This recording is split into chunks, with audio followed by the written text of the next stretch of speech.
Damage per second podcast. This is DPS podcast, episode 128.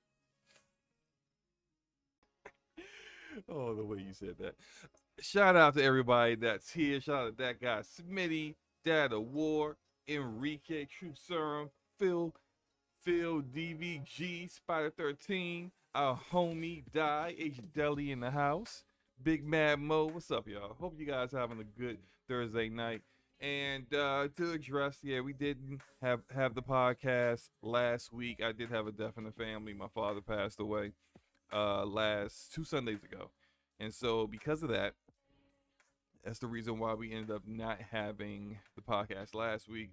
And also we're likely have to we already kind of decided this. The podcast will be on Thursday. No, sorry, not Thursday. It's always Friday. Thursday. Friday, thank you. Friday next week, because my father's funeral is on Thursday. So, all that said, apologies for not being here last week, but we will be making up for it tonight. Hopefully.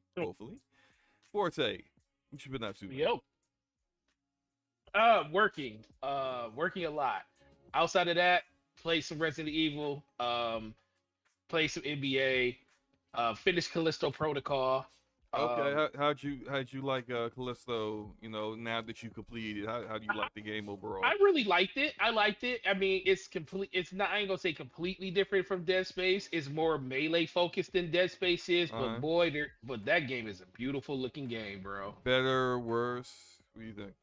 Better than. Well, I think Dead Space is still better. Okay. It's kind of hard. Like I feel like the story and the pacing is a lot better in Dead Space. Dead Space 2 is still in that genre, still my favorite as of right now. But I think they brought some really good improvements to the combat and everything, and just the overall fluidity of the game, the way it plays and everything.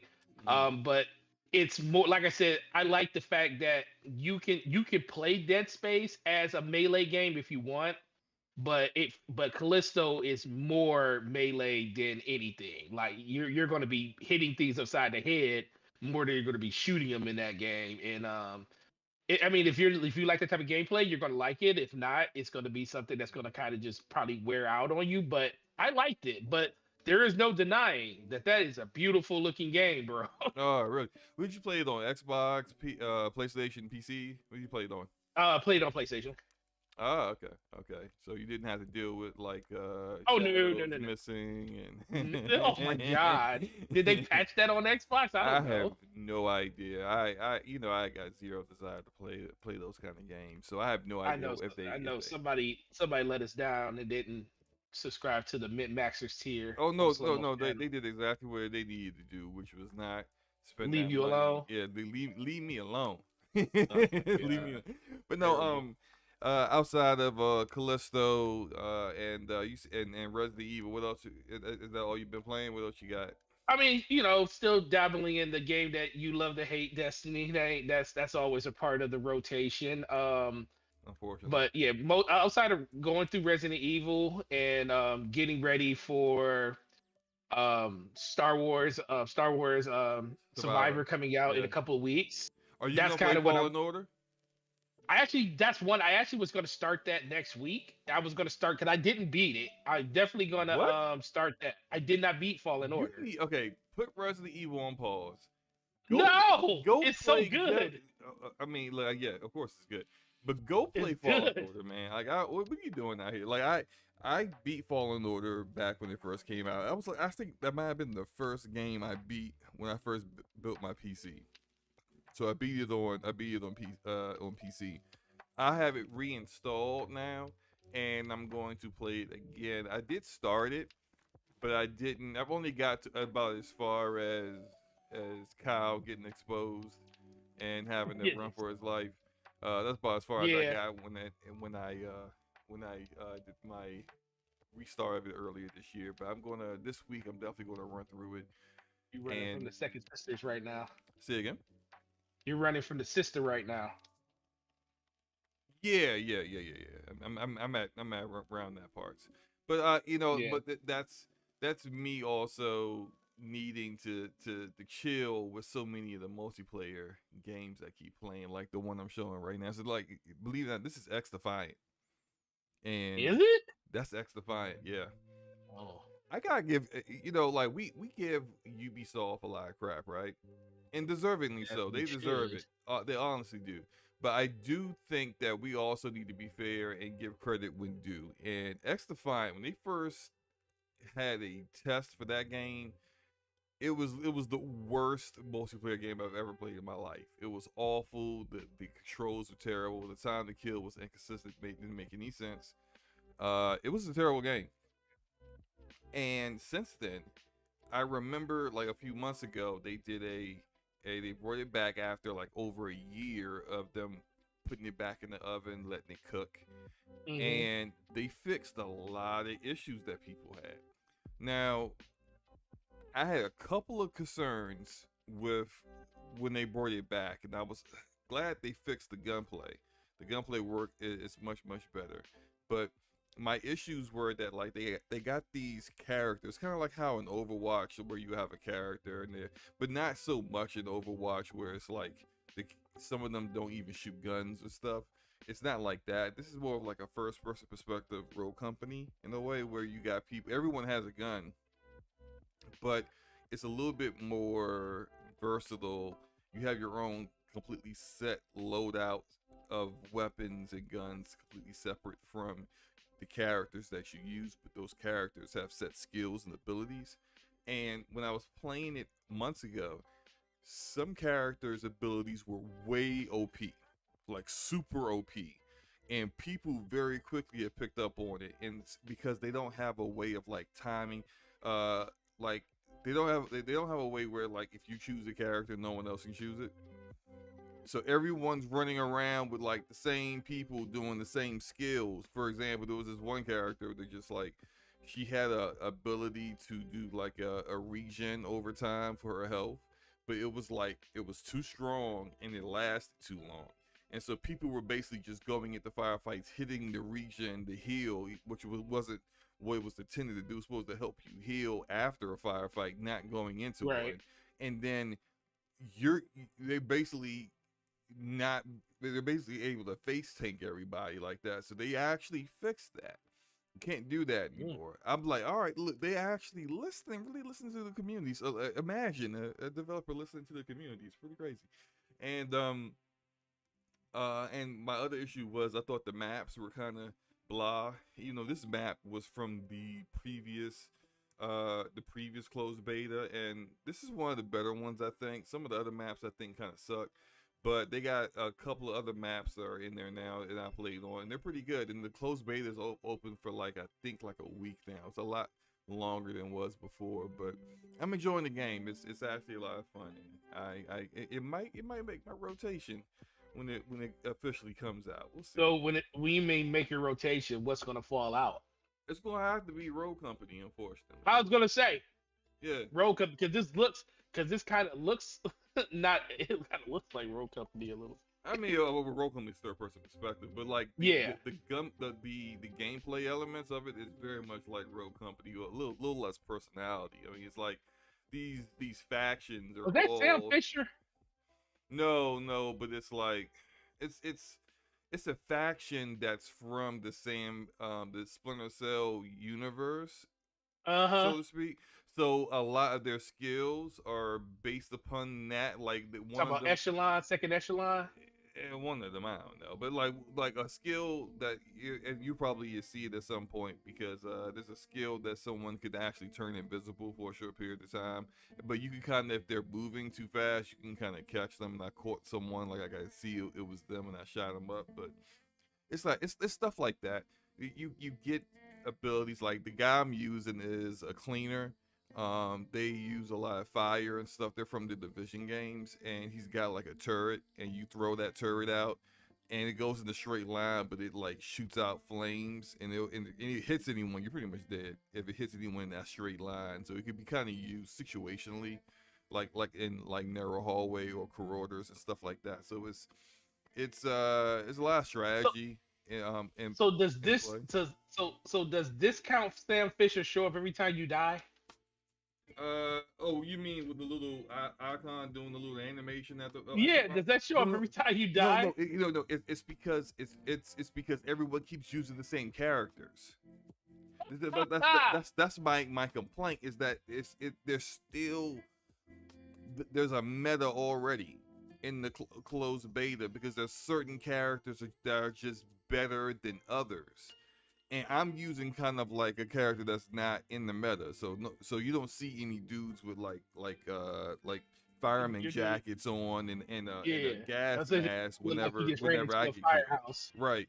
It's like everyone's using the same character that turns invisible, and every time I get killed by somebody, it's not the same person. It's literally like their entire team or the team in this match are all using that character from the Sam Fisher universe, the Splinter Cell universe.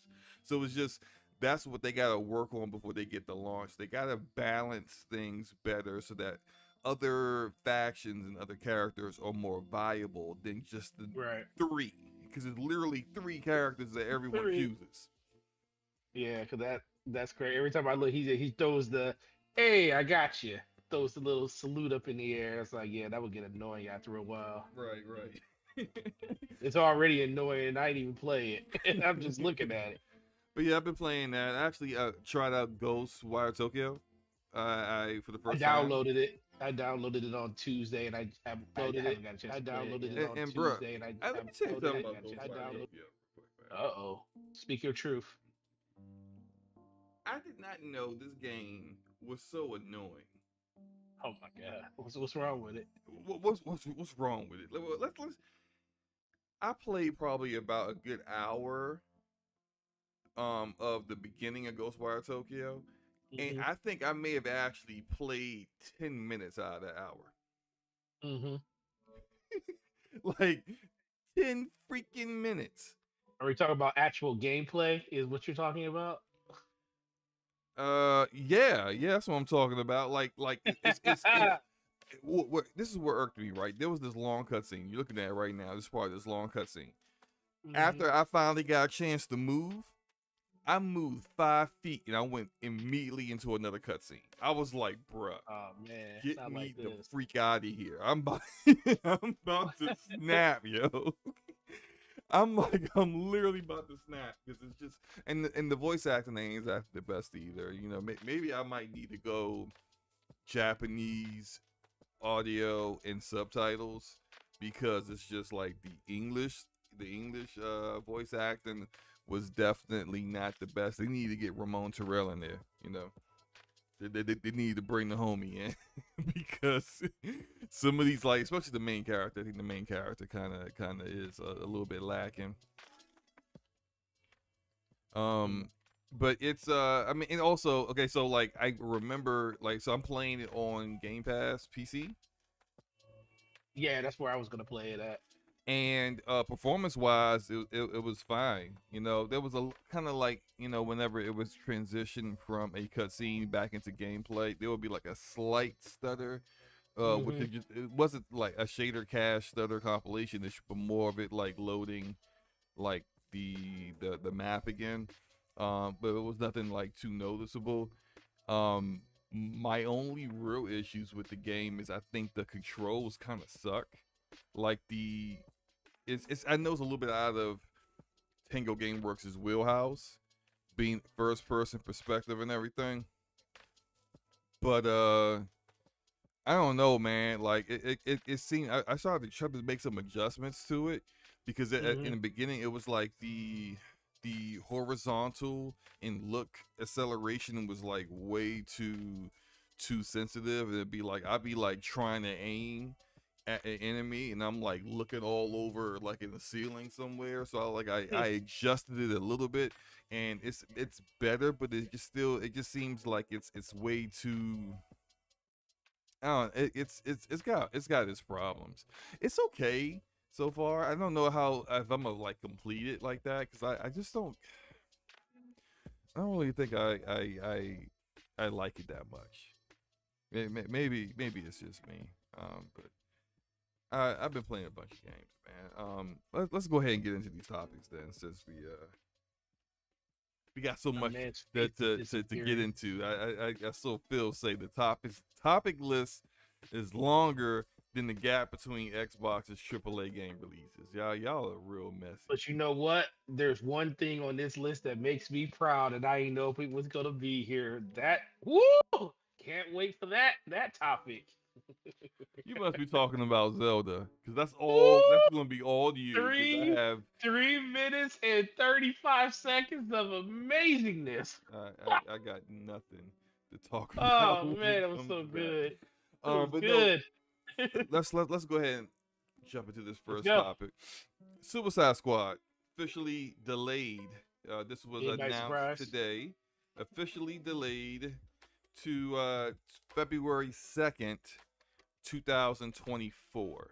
And we knew it was rumored or it was kind of leaked weeks ago after the state of play that showed the finally showed actual gameplay of Suicide Squad that it was getting a delay. And we all assumed it was due to the feedback of how poorly the game was received when people finally saw the gameplay. Now, me personally, I liked what I saw. Gameplay wise, it reminded me of Warframe. I like the verticality. Some people say it reminded them of Crackdown.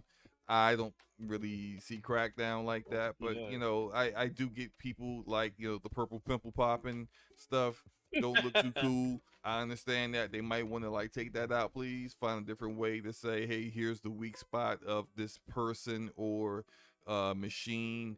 Shoot here, find something better than purple pimples. But I thought it looked good. Now, the fact that it's only got delayed to February 2024 is very telling because what it pretty much means is that all the issues that people have with the game, like a lot of them are really fundamental. Like people want Arkham City, Arkham Knight gameplay, and that's Hmm. clearly not this, like at Nope, sure all. isn't. Like shoot, Gotham Knights wasn't that either.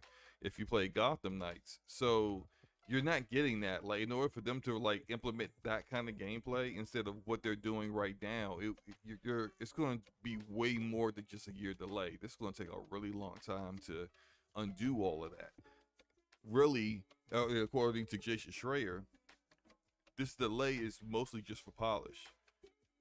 They're just trying to make the game bug free, polish it. Hopefully, make sure it has a 60 frames per second mode. Because honestly, you look at like how fast paced and vertical this gameplay is. Ain't nobody trying to play this at 30 frames per second, which is a common Yeah. theme Seems like it for, is at for least. for this week is games that people don't want to play at 30 frames per second. But no, it's just like if they want to spend that time to polish the game up, make sure it's good to go and not a buggy mess at launch. More power to them. More power to them. Make sure that it runs well on every platform it's coming out on. But that said, Forte, how do you feel that like this is what you're gonna get? What you're seeing right now is the gameplay. Do you have any change of heart when it comes to when you think about this game and whether you're gonna play it or not when it comes out next year? No, I was gonna play it because I actually was with you. I really like the verticality. I like the fast pace. Everything doesn't need to be Arkham style gameplay. I mean, it's not like you're playing as Batman. You're playing as different characters. So sometimes just because it's based in that universe doesn't mean that all gameplay needs to be the same. Characters are completely different. They're trying to make this seem larger than life when it comes to just the overall playscape that you're playing in. Yeah. So I never had a problem with that. I just always looked at it as like, for some reason, and I didn't know what it was. I was just like, a lot of people just aren't going to like this because, like you said, it is a departure, and I think people got in their minds that they were expecting something different, Mm-hmm. and I think at a certain point, let the developers design and make the games that they want. Just because it's in that universe doesn't mean it has to be the same type of game. And I think that's what people are expecting. I don't think you're going to get it, like you said. I don't think you're going to get anything different than what you see. What's this? A 10-month delay, basically. You know, they can't. I mean, we saw what happened with Halo. Yeah. That got a year delay, and you see really nothing changed, like from a aesthetic point of view. in gameplay point of view. It's just more bug fixing, and they couldn't You even get can't that fixed. change much in video game development. And look, we ain't video game developers, but we know enough video game developers to know this is a fact. You cannot change much in a year. No, You know, you no. just can't. Like you can make some minor changes, and you could definitely make sure the game is polished. Like at that post production process of making sure the game is bug free and polished, like that is can take up to a year, and it should. A lot Yeah. of the games that come out bug free and very stable at launch are games that went through that process. Yeah, and the biggest thing is what people got to notice is they said a year. It's February next year, 10 months away. That they're not going to be they're going to be polishing all the way up probably to the 11th hour or the Yeah, 12th hour, yeah, but anything that they're changing or anything that they want to improve that takes a substantial amount of time, that's going to happen in probably the next 6 to 7 months, because they're not going to be able to go. The only way they're going to be able to take this up to the like to the year mark and say that, February next year, if this game gets delayed past that, then it was more than just them saying that we want to polish the game. That means they're making drastic gameplay decisions and changes in look or feel of the game if they end up delaying it again and say we want to release it, like, say, spring, not spring, but say they want to do summer of next year or fall of next year. If you hear something like that, then you're going to get probably bigger changes, like as of right now. But them saying a year, they're basically just going to go through, fix some bugs, fix some issues that they had probably with the code on the back end, and then they're just going to play test and make sure that the game is playable the way it needs to be over the course of probably like November, December, and January. And then that last month is going to be like, let's get this game go so we can get it out the door. So that's pretty much what you're going to be looking at, unless you get a bigger delay later on in the year, which has happened for games. Sometimes they delay a game to just say that we need to do this, we need to do that, but it's with the plans of a bigger delay later on if they can't hit certain milestones in a timely manner. So right. this is just the beginning. It just really, we just don't know what the scope of what they're trying to change on the back end. We can only just assume, because what we saw, because think about it, what we see, it looks like a finished game. It doesn't look like a Well, it game better that be a needs a finished lot. game. It's been in development for like Right. daggone near 8 years. So I mean, That's what I'm saying. The game, yeah, the game looks like a finished game. So that's why it's kind of hard to believe that they're going to make any sweeping changes overall to what we already see.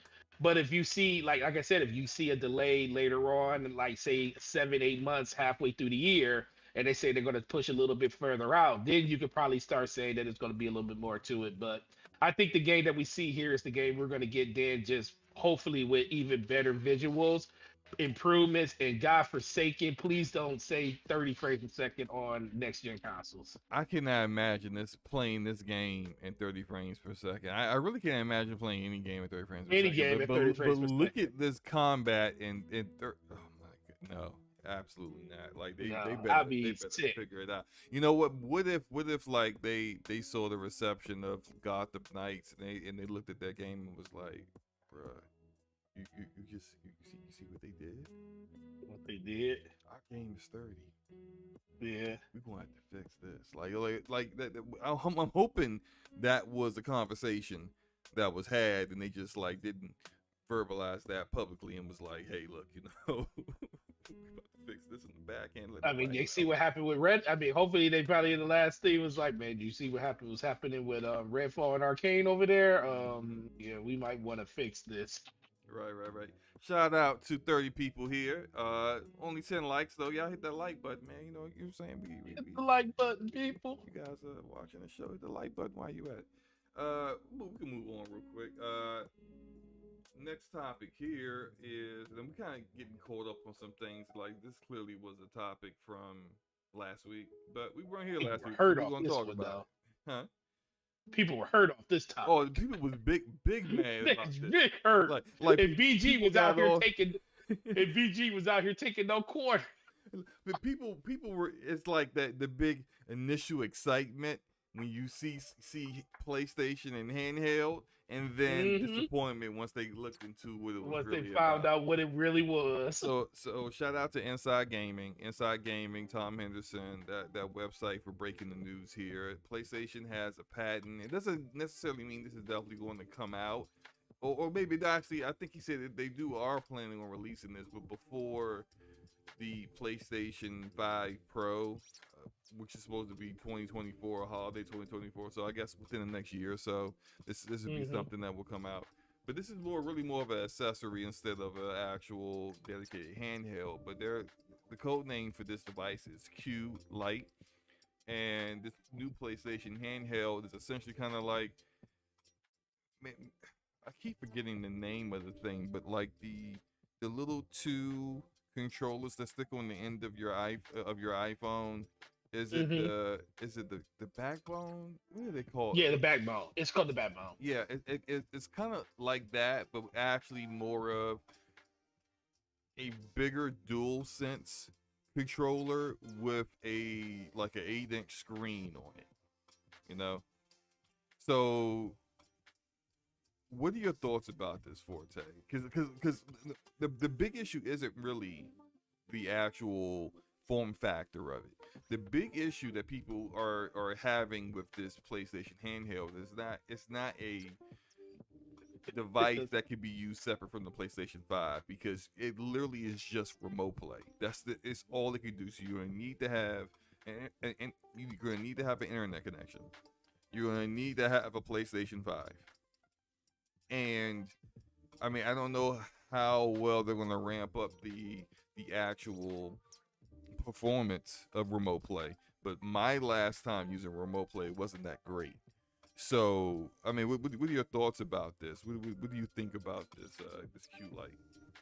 Uh, let's be for real here. This thing, there is probably six people times 1,000, so 60,000 people that probably would want this, and that's about it.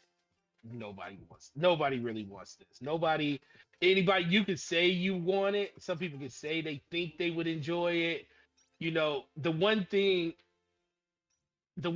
it's just like with the Switch. Like, think of think of the Wii U. The Wii U is probably the closest thing you kind of think, because it was a gamepad that was tethered to the system, because that's what this system technically is. It's tethered to your PS5. You can just take it out your house. If you got an internet connection, you can sync to it.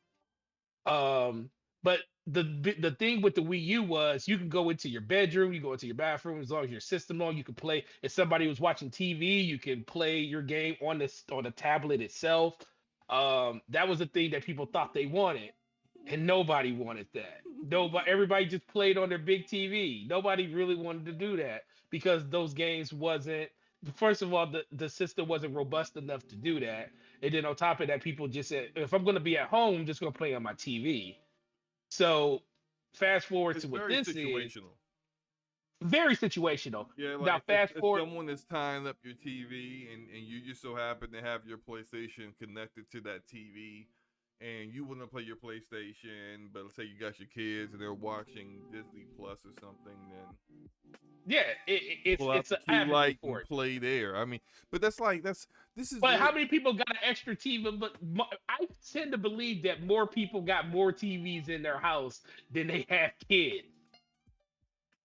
that's There's probably more true. TVs. Probably Like true. there, Yeah. like I have more TV. Like, I have two kids, and I have more TVs in my house than I have kids. Okay, but I would you have rather? monitors. Well, hold on. Would you rather unhook your PlayStation, go to another TV, hook that PlayStation back up, and to play PlayStation, than pulling out a Q Light and playing from there if someone is using the TV that's connected to?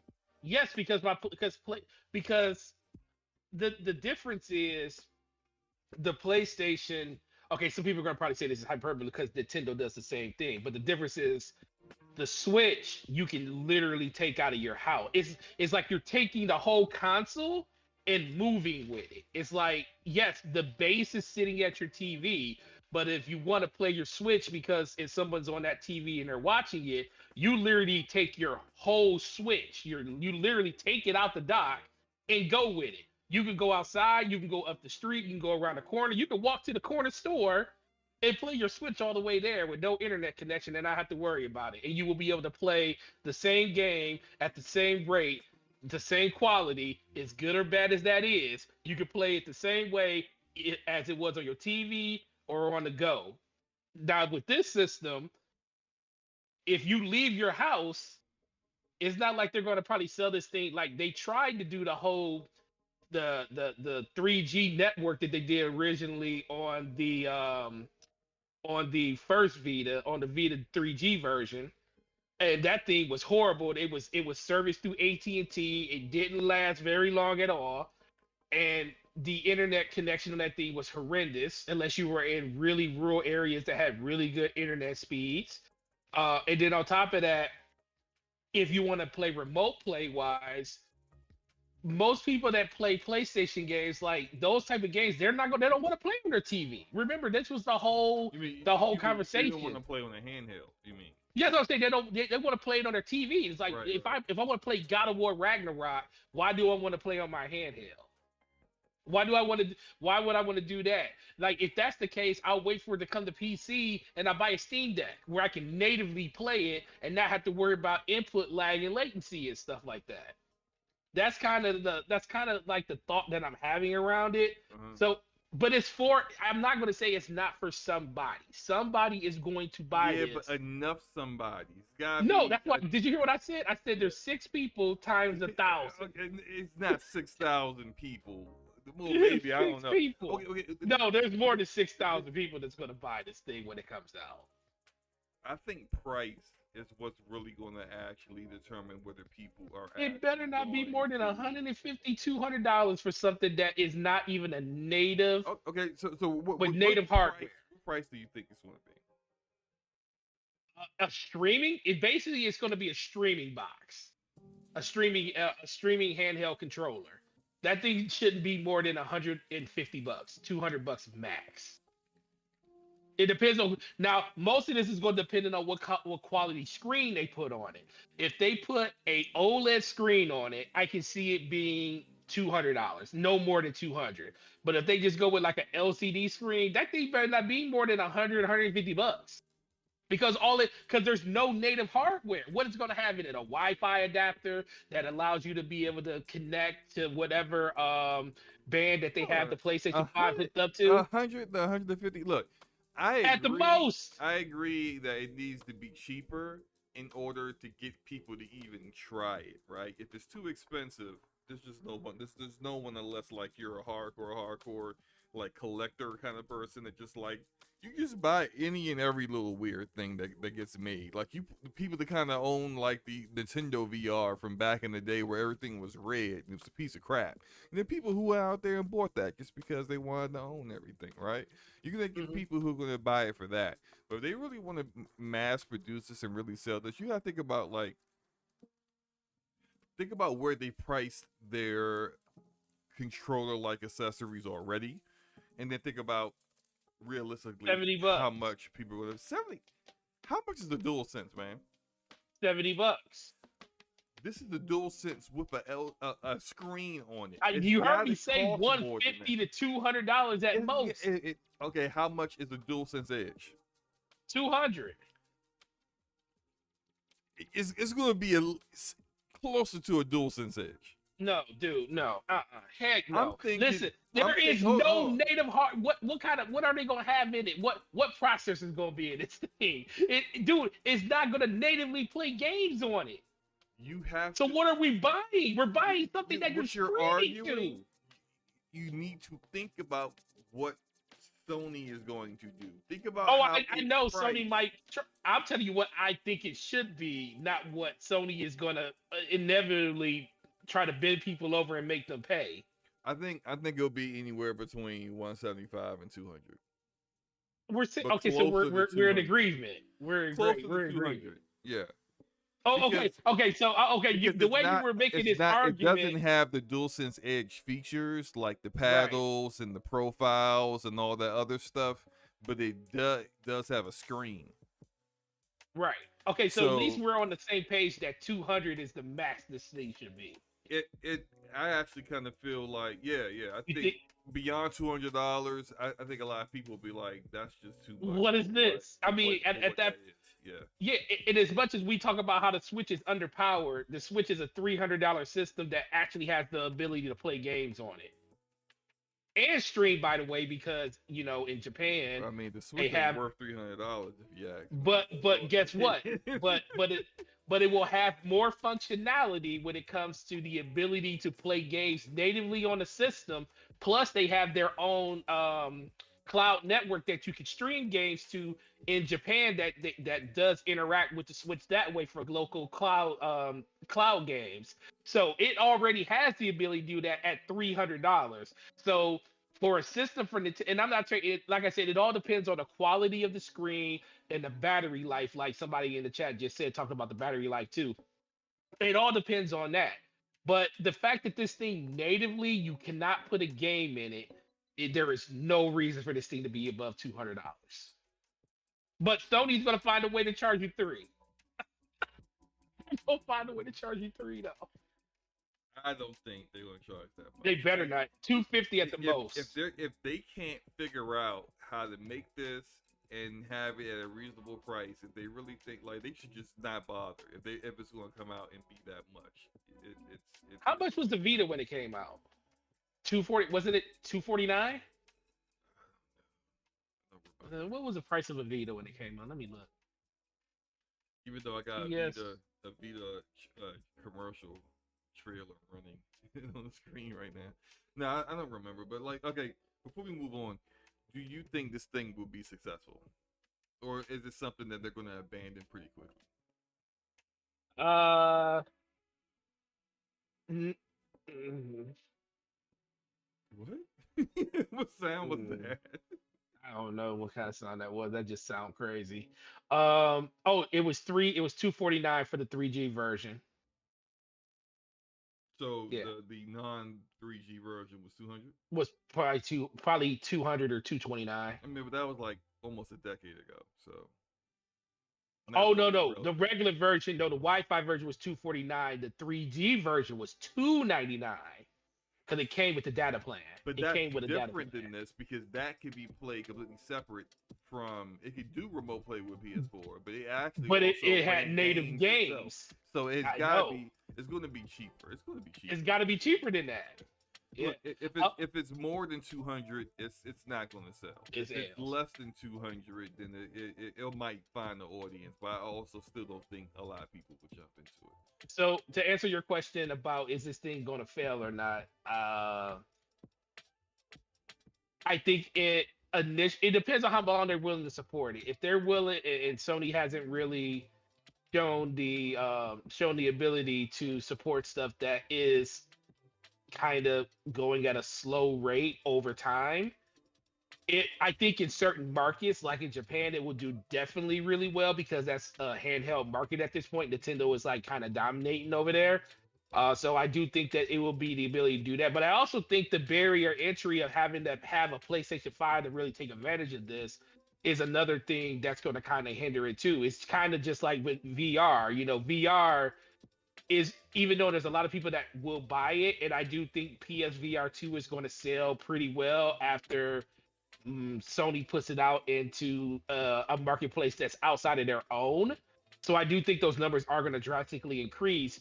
But it's just like anything else. The people that want this probably just want a handheld experience that they can just natively go places with. But you can't even do that with this system unless you already invested a $500 $300 and $400 ecosystem on top of it. So the price of this system drastically goes up based on if you already have the hardware to go with it. Now, some people are going to buy it just because they buy everything. I wouldn't even be surprised if me or you at some point end up with one of these things I just ain't to see buying what that. it's like. I'm not buying it, but I don't put anything past anybody at this point. I have zero But need for that. I do think that in general, it's going to be very slow out the gate. It's going to be something that's going to be a truly slow burn, probably for the first year and a half. And then it really comes down to what PlayStation does with just the adoption rate of it over the course of that next year. Like, are they going to find a way to like have their PlayStation subscription and have that somewhere natively in it? Are they going to have a way for you to just download games to it? Because if you No, don't have no, the, no. yeah, they're not going You're to. That's not what I'm going to saying. They're not have going the to do any of that. It's functionality not to going to do it. download games. It's strictly only It's strictly streaming. So streaming yeah, this thing is from done. remote play. You're not going to have you got not later on. There's not going to be no firmware update later on to allow you to install Well, it's not even install going to have onto internal what. memory. So It's not going to have any storage there for you to install anything on. It's just not going to happen. So. True Serum said, what they going to support? They going to support air. I don't know, man. I don't think it's good. I think this thing is almost DOA before it even comes out because this isn't what people want. Moving on. That was a good topic, though. I was happy to talk about that because we did miss it last week. Right. Nvidia and CD Projekt Red. Yay! They have came out with a new update for Cyberpunk 2077 called Overdrive, and I've tried it out on my PC. It don't run that great on my PC. I was gonna say how many frames were you getting? I probably could have hit 60 frames per second if I would have turned DLSS 2.0 to quality. I'm sorry, not quality. Ultra performance. Which I don't like the way ultra performance looks. It looks terrible.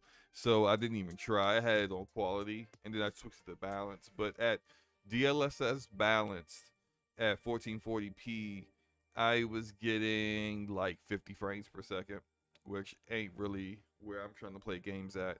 So, but like visually looks amazing. And what you can do after the update is that you don't have to have path tracing on, but you can turn path tracing on for your for photo mode. So when you go with the photo mode, it'll turn on path tracing at that point. Arcade says, what car do you have, Slow-Mo? I have a 3080 Ti Founders Edition, so it's not a 4000 series car, so it doesn't do DLSS 3 with frame generation, and that is the only way this game is playable. Because even Nvidia marketed path tracing in this update as the 4090 with complete max settings with overdrive mode enabled at 4K with no kind of upscaling techniques whatsoever, running at 16 frames per second. But then when they turn on DLSS 3, it's 131 frames per second average. So it looks beautiful. I mean, it's probably I can't think of any other games that look better than Cyberpunk with path tracing on. I mean, it looks that good visually. But that's it. It's more of look at what we'll be enjoying in 2028 versus what we're enjoying in 2023. Because frankly, like consoles couldn't even, like, not even. It will blow up your your PS5 and Xbox Series X even trying to run this. So, is it too soon for path tracing, Forte? I mean, just like, what are we doing here? Is it too soon to even be seeing stuff like this? What do you think? You see it every day when you walk outside and you look up at the sky. You see that ray of sun go across the across trees and stuff. He's like, man, that looked really good right there. So yeah, we're starting to get to the point where we're starting to see stuff that you see in real life, and I won't lie to you. When I first saw it, it didn't look all that impressive. But then I had to think about it. I was like, you know why?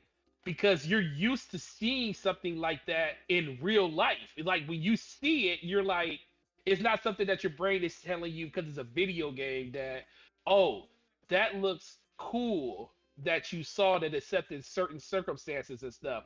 But when you see it in Cyberpunk, it's like, yo, like the portrayal of light, like it's not even the portrayal, it's like actual light. Like it's like rendering realistic features of what it should be, going even above what ray tracing would do. It'd be way above what ray tracing would do. And now when you say is it too early? Bro, we like 2 generations of cars away before we can actually before really take before path before we can take tracing. advantage of this. Yeah, and I agree with our homie Die. The Shy says if you need DLSS to hit standard Right. frame rates, you're lying to your consumer base, which is true. Like, look, I'm running Yeah. some gameplay right now. This is kind of older gameplay back when I was like when I first built my Edge Runner build, and I was just hunting cyber psychos all day long in Cyberpunk. And I mean, it looks great, and you see all the lighting that's in display, and I think the crazy thing about path tracing, when you look at path tracing versus uh, ray tracing, or just maxed out global illumination and maxed out lighting effects in most games, the path tracing isn't as like glossy, glitzy as look. It's more realistic looking. It looks right. It looks real, versus what you will see from some other implementations where it's a little too much, and it's doing too much, and it's not really accurate to real life. If I'm making sense, and I think like most people can't tell the difference, honestly. Man. Like there's certain scenes where you see like certain screenshots that you'll see of Cyberpunk and path tracing, you're just like, wow, that looks amazing. But then if you take like someone has comparisons of fully ray traced Cyberpunk before the update and path tracing and put them side by side and be like, which one looks better? Which one is path tracing? I think probably half the people would choose the ray traced one. Yeah, because it doesn't it distinctly looks different. Yeah. Because that's the biggest thing I was saying when I looked at it at first, and that's a good point because I didn't think about looking at them side by side.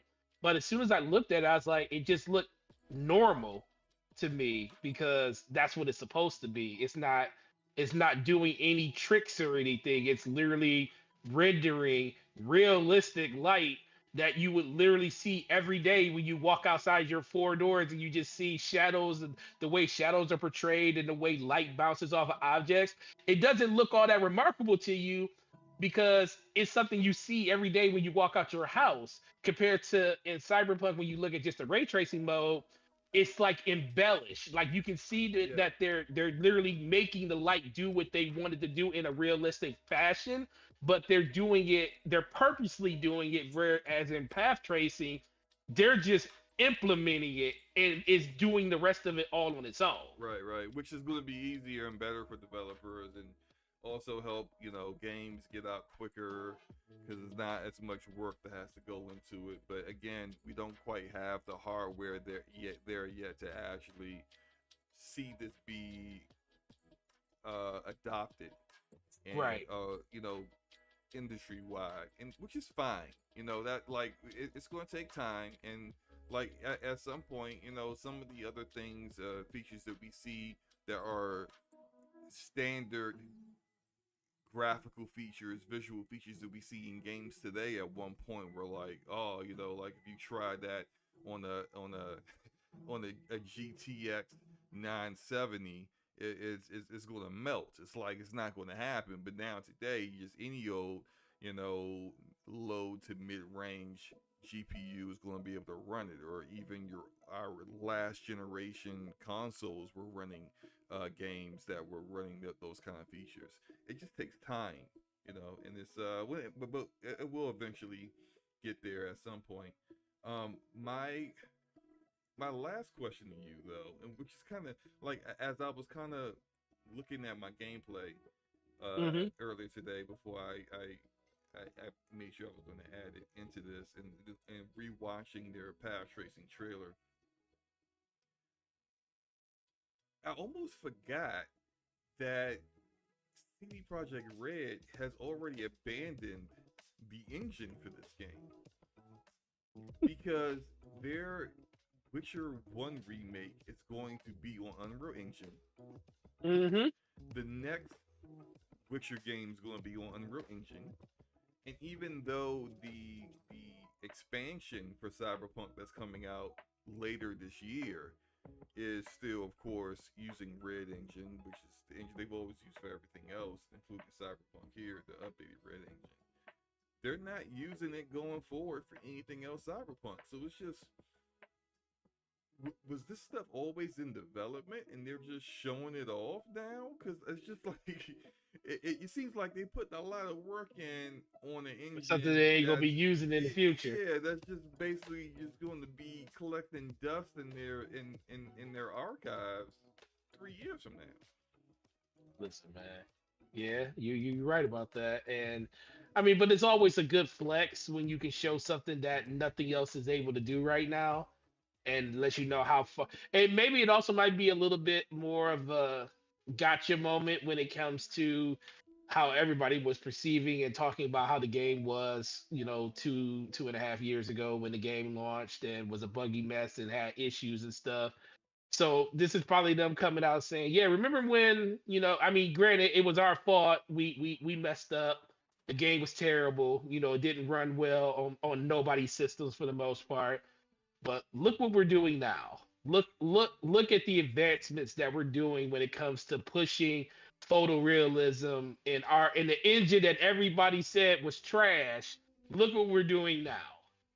And guess what we're going to do in the future when we start putting these games on Unreal 5 and we're working in that ecosystem and when we can bring path tracing over to that.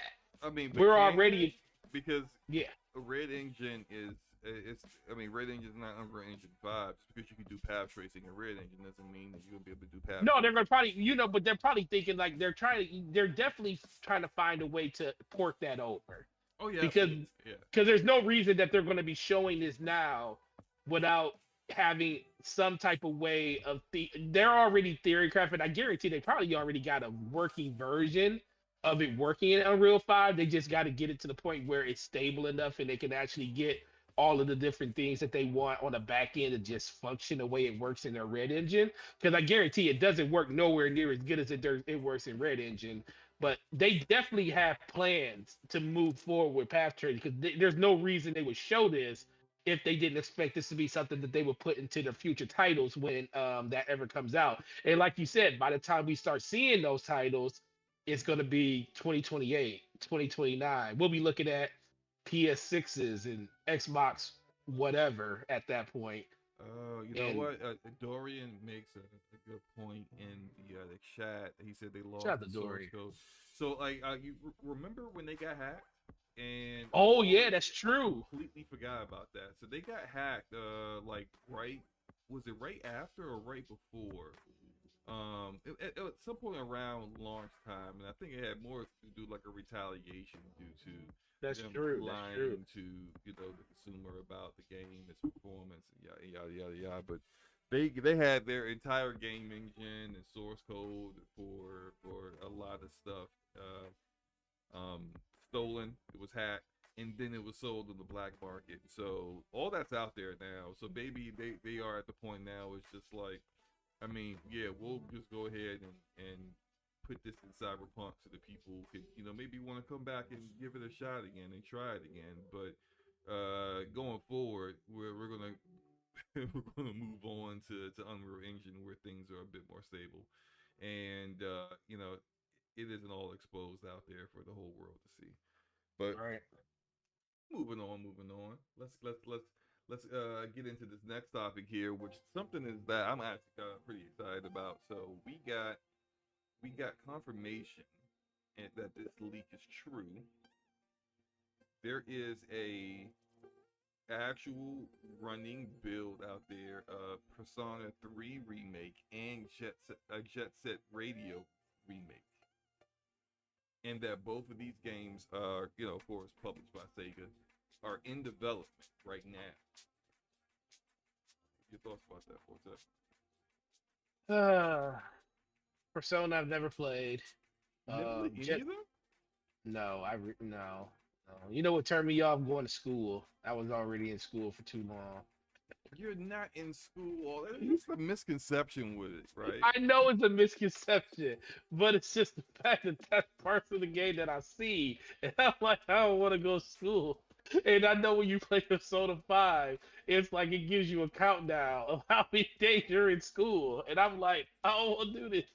But look, when you're in school, you'll be like this. This is literally like your Yeah, break it entire down to me. day in school. I'll break it down for you. Tell me, break it down for me. You'll be Maybe sitting I'll play it there as you tell me. daydreaming. Your teacher will be rambling about something, and then they'll be like, "Joker." This is Persona 5.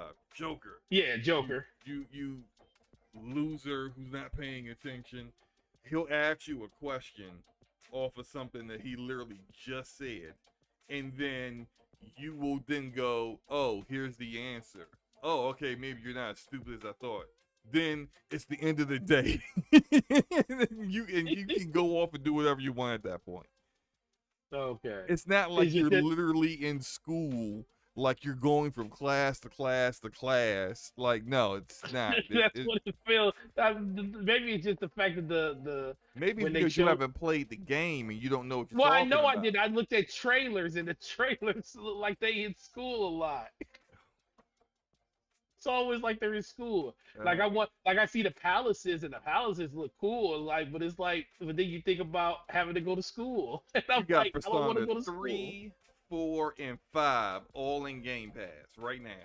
I know, and if you're okay, slow mo. If you're telling me, if you're telling me that it's more to Persona, I mean, I already knew it was more to Persona than going to school, but it was just the fact that every time I looked at the trailer, it's like you was at school, and I'm like, it was either at school or in a palace, or in a palace or in school, or talking to somebody in a cutscene, and I was like, okay, how much is palaces and how much is school? I couldn't make out, so I was like, So I don't know. this is where you find out for yourself because you already Okay. got the Game Pass and you might as well just try it out since They're all in Game Pass. You're right, but I did see that Persona 3 remake, and a lot of people are going to be excited for this. I think Dorian said the school is kind of a hub area, so that's probably why it looks like they're always in school because it's a hub area, um, which makes sense. But I think it's going to be great for the people that really enjoy the franchise. You know, I mean, we're in a state of remakes all over the place, so.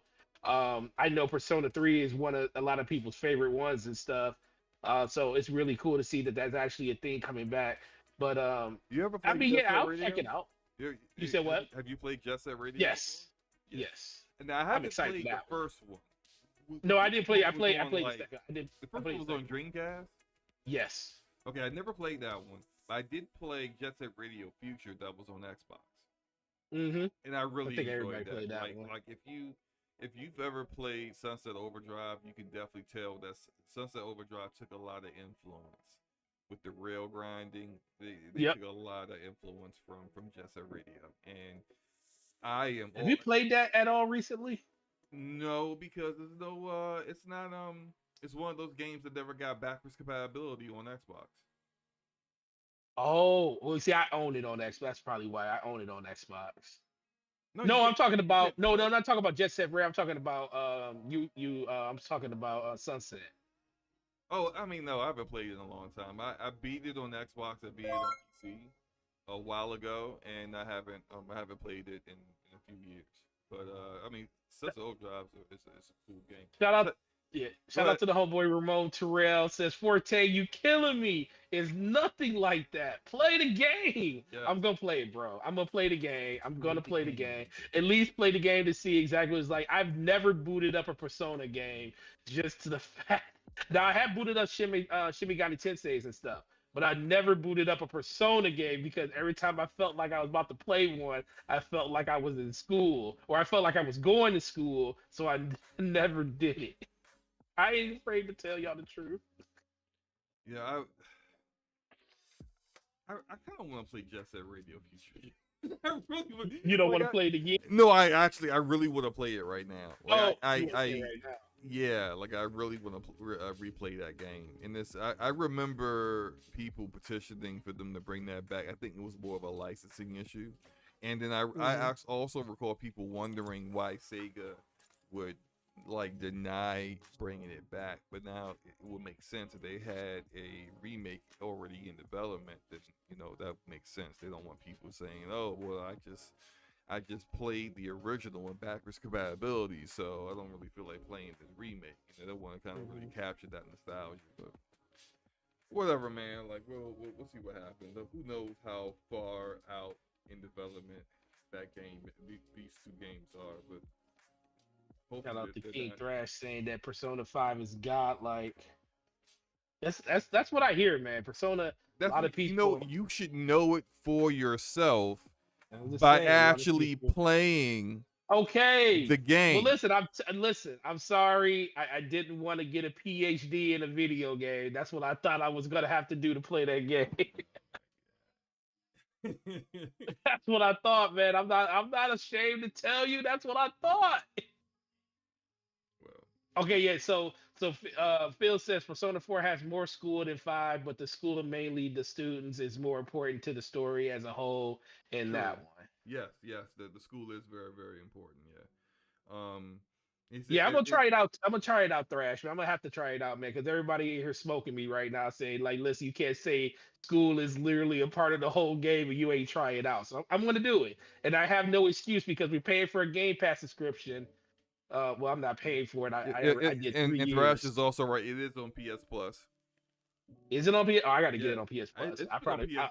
I don't know if it's Royal that's been on there, but I know original Persona 5 has been on PS Plus for a while, and I I think think it is Royal. now I would say you should probably play Royal over the Oh, it is. original. The original, Oh, the palaces, the dungeons aren't as good as they are in Royal, and plus Royal's kind of more streamlined a bit. Like I've been playing through Royal. I'm probably about a quarter of the way through Royal, but I beat the game twice on the original game, and I can just see like they added this like school counselor that's completely different. They added another character. There's an extra semester. They remixed all the palaces. They kind of streamlined the combat a bit. It's a bit, and it's just in the I kind of feel like it's a little easier than the original hmm game, but it's not like oh man, like I'm being it's cheapening out, the like on something that I was enjoying, like this level of difficulty. No, it's not like that. It's actually it's better. It's easier, but it's better, and it's not as annoying in some of those areas that were annoying in the original game. So yeah, definitely do Royal. Whether it's on PS Plus or on Game Pass, we fully expect next time DPS starts that you can give us your yeah. I'll give you hands-on impressions of Royal. of going to school. I got you. Oh, I'm just messing with you, bro. moving on. This is all you. This is all your topic. No, you got to start it. It's your Zelda, topic. Legend of Zelda: Tears of the Kingdom, which is definitely going to end up winning Game of the Year because it's Zelda and never. Not because it's a good game, not It's because it's a potentially great game. it's just because it's Zelda. Anyway, See that draw distance, y'all? Beautiful, isn't it? you could have a great draw distance. We only got 5 Tetris on the screen. Anyway, Oh my um, god. Legend of Zelda: Tears of the Kingdom's final trailer was revealed today. And I mean, looks like same stuff going on to me. Forte, what are your thoughts? You can take it away, man. I'm not playing this. Listen. That music kicked in, and I was like, "Whoo!" See, listen. Let's be for real. I'm not gonna lie to you. People that like Zelda, um, they are irrational, and you can't really take their opinion seriously because we're gonna see this, and especially if you like Breath of the Wild. I'm never gonna be a person that's gonna tell people that this is going to be the greatest thing ever. I kid around a lot about it because I really love Zelda. It's like one of my favorite franchises ever. I'm definitely looking forward to this because I like the changes they made with Breath of the Wild. And my biggest thing is I wanted them to fix certain things about Breath of the Wild to make them better. I wanted a better overall a better overall system when it comes to damaging and having durability on your weapons, which it seems like they did with the crafting system. It's still in there, but they fixed a little bit of that. I like the verticality where you can go different places above the map and below it. And the one thing I wanted them to do is add more enemy diversity to the game on top of making the open world feel not a little bit, a lot more lively. Now we haven't seen like what I guarantee there's going to be parts of the open world that's going to still be kind of, you know, destitute or just barren as heck. But it looks like they're doing a good job in making sure that there is a lot of combat that's going to happen from place to place. And my last thing I was hoping for, and it looks like in this trailer, they didn't really speak to it, but it looks like we might get traditional dungeons in this game. Like that's the one thing I missed the most about Breath of the Wild. Like it was cool having the shrines and the shrine challenges and stuff like that, and being able to like test your intellect when it came to solving those things. But there's nothing quite like a overall dungeon in a Zelda game, and that was really really missing from the game. So just some of the environments they show, some of the landscapes that they show really lends to the part that it looks like they are going somewhere back in that direction. Now, of course, do we know that until we play the game and see it? That's going to probably be the thing that a lot of people are going to be like, I'm taking a wait and see approach on. But the things I saw, I was like, yo, I don't need to see no more of this game. I just need to see them release it. I just need to come out. And performance is always going to be a thing with a game like this. Is it going to run at 5 frames? Well, it's not going to be 5 frames per second. Is it going to be 25 frames per second, pretty much? And I think that's the thing that's going to pretty much happen with this game. But uh, is it going to win? It's definitely going to be a game of the year contender. Is it going to win game of the year? It's winning game of the year. We all know. Listen, we're not the ones this matters to. It matters to the people that are going to be voting on this. If you start seeing 9s and 10s, like 9.5s and 10s, like you saw for the last one, then absolutely. They've already written the reviews for this game. Okay, they're already written. They're already written, slow-mo. And it's already 9.8s, 9.9s, 10s. Some people are going to demand an 11 out of 10. It's just, it is what it is. This is one of those. This is now like the darling game of gaming media, where it doesn't matter how good. I'm not saying the game's going to be bad. I'm not saying that whatsoever. I'm just saying it doesn't matter if it's good or bad, great, amazing, or awful. It's going to be treated as such. It is going to win game of the year. As long as, listen, I'm telling you, feel bad for everything else that comes out this year. I'm telling you right now, if this game, from what they've shown us, if this game has at least 1 or 2 traditional dungeons in it, then you will be right. This game will win game of the year, because that's all that was really missing outside of some of the, like I said, outside of them adding more combat to the open world. If they put a traditional dungeon or at least 1 or 2 in this game, that's a big enough improvement to actually make it somewhat of a difference between the first game and this one. And I think that's the thing that people are going to be looking forward to the most, because that's what I took from this trailer, just the environments that you were in. I was like, okay, you're not just outside or in a cave. You actually have structures that you're going into. And I think that's the thing that people are going to be looking forward to the most. All right, anything else about this game? No, I'm good. Not November. May 12th can't come fast enough. Guess what? My birthday is May 20th. I'll be on vacation that week, and that'll be the week that I'll be doing nothing but playing Zelda. Nothing but Zelda that whole week. May 12th, right? May 12th. Right. The Switch. What else is coming out around that time? Because that's what I'll be playing. Redfall, but it's only gonna be 30 frames per second. Well, for certain people. No, not for me, because I played on PC. Right, not for me.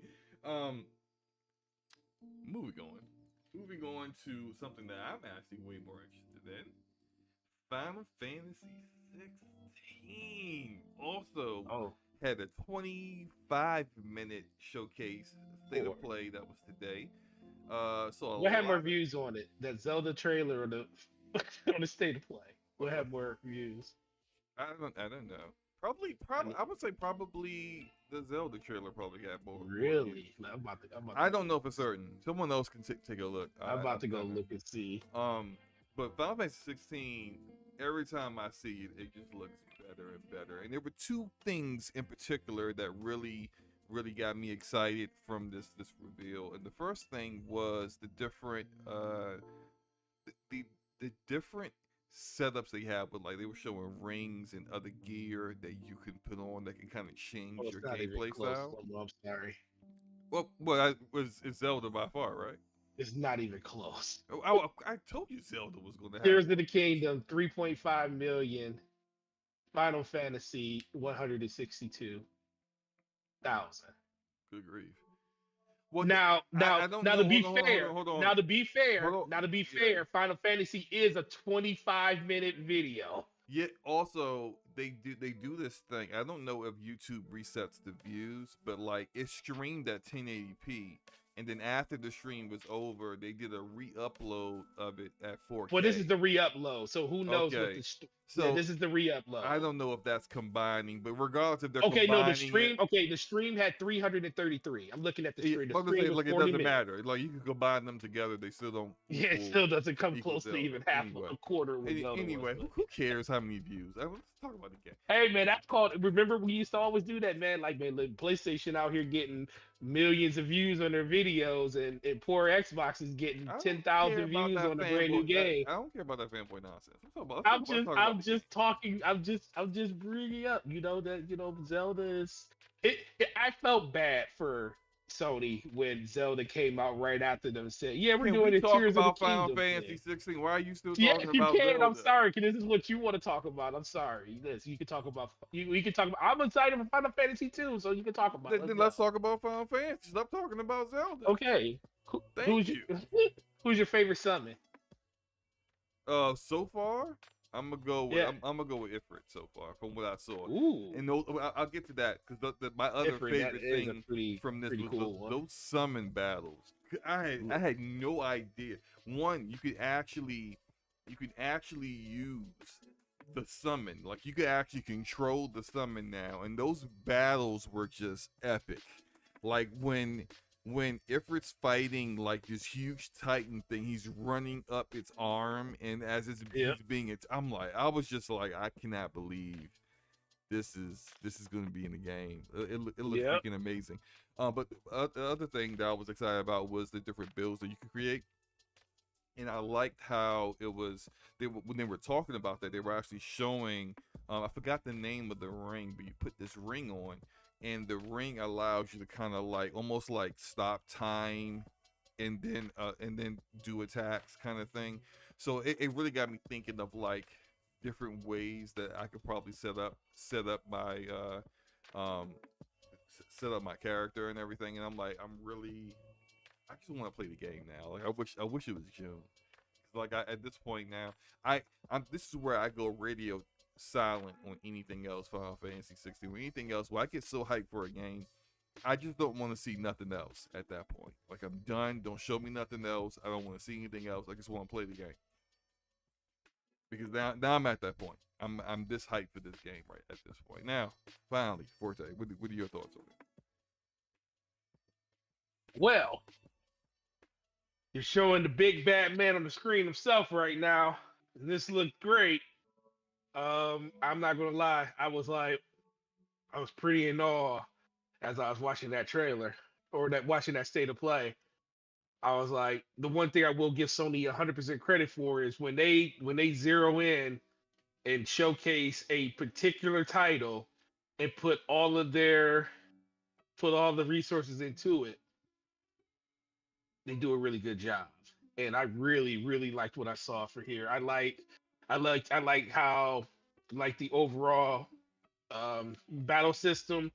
I like the open worldness of it. I like the draw distance I saw. Even when it kind of gave me like Final Fantasy 14 vibes when you're going through like the countryside and stuff, like how like just like for certain perspectives of the camera and stuff. It looked really really cool. I definitely liked what I saw here, and I'm with you. I don't want to see any more. I just want the game. When does the game come out, Sloma? What's the date June. on it? June. I'm awful with dates right now, but Isn't it the it's end of like June? early. No, I Oh think no, it's please don't say early June, I think it's early June. Let me double check. Let me double check. because that's going to One conflict second. with Diablo. Give me a second. 16 release date.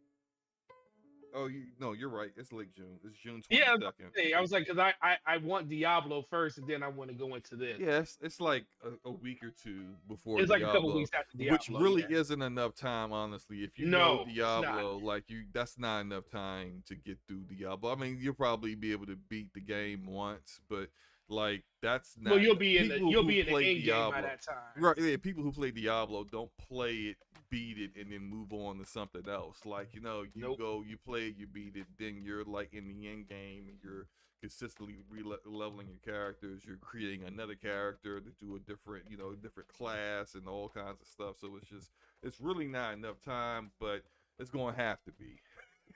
So how do you like? So, So what did you think of the combat system? Like just the overall look of the combat. yo, look, like you could definitely see the influence from Devil May Cry. They got the combat Yes. director from Devil May Cry in the game, and I think it really works. I know there are people out there that just like Final Fantasy should always be turn based. I'm just like, sorry, Mm-mm. sorry, I don't care. Nope. I I don't look, care. if the combat's good, I'm fine. If it's bad combat, then we got a problem. But there's nothing bad here that I see. It looks great. It looks awesome. I'm cool with it.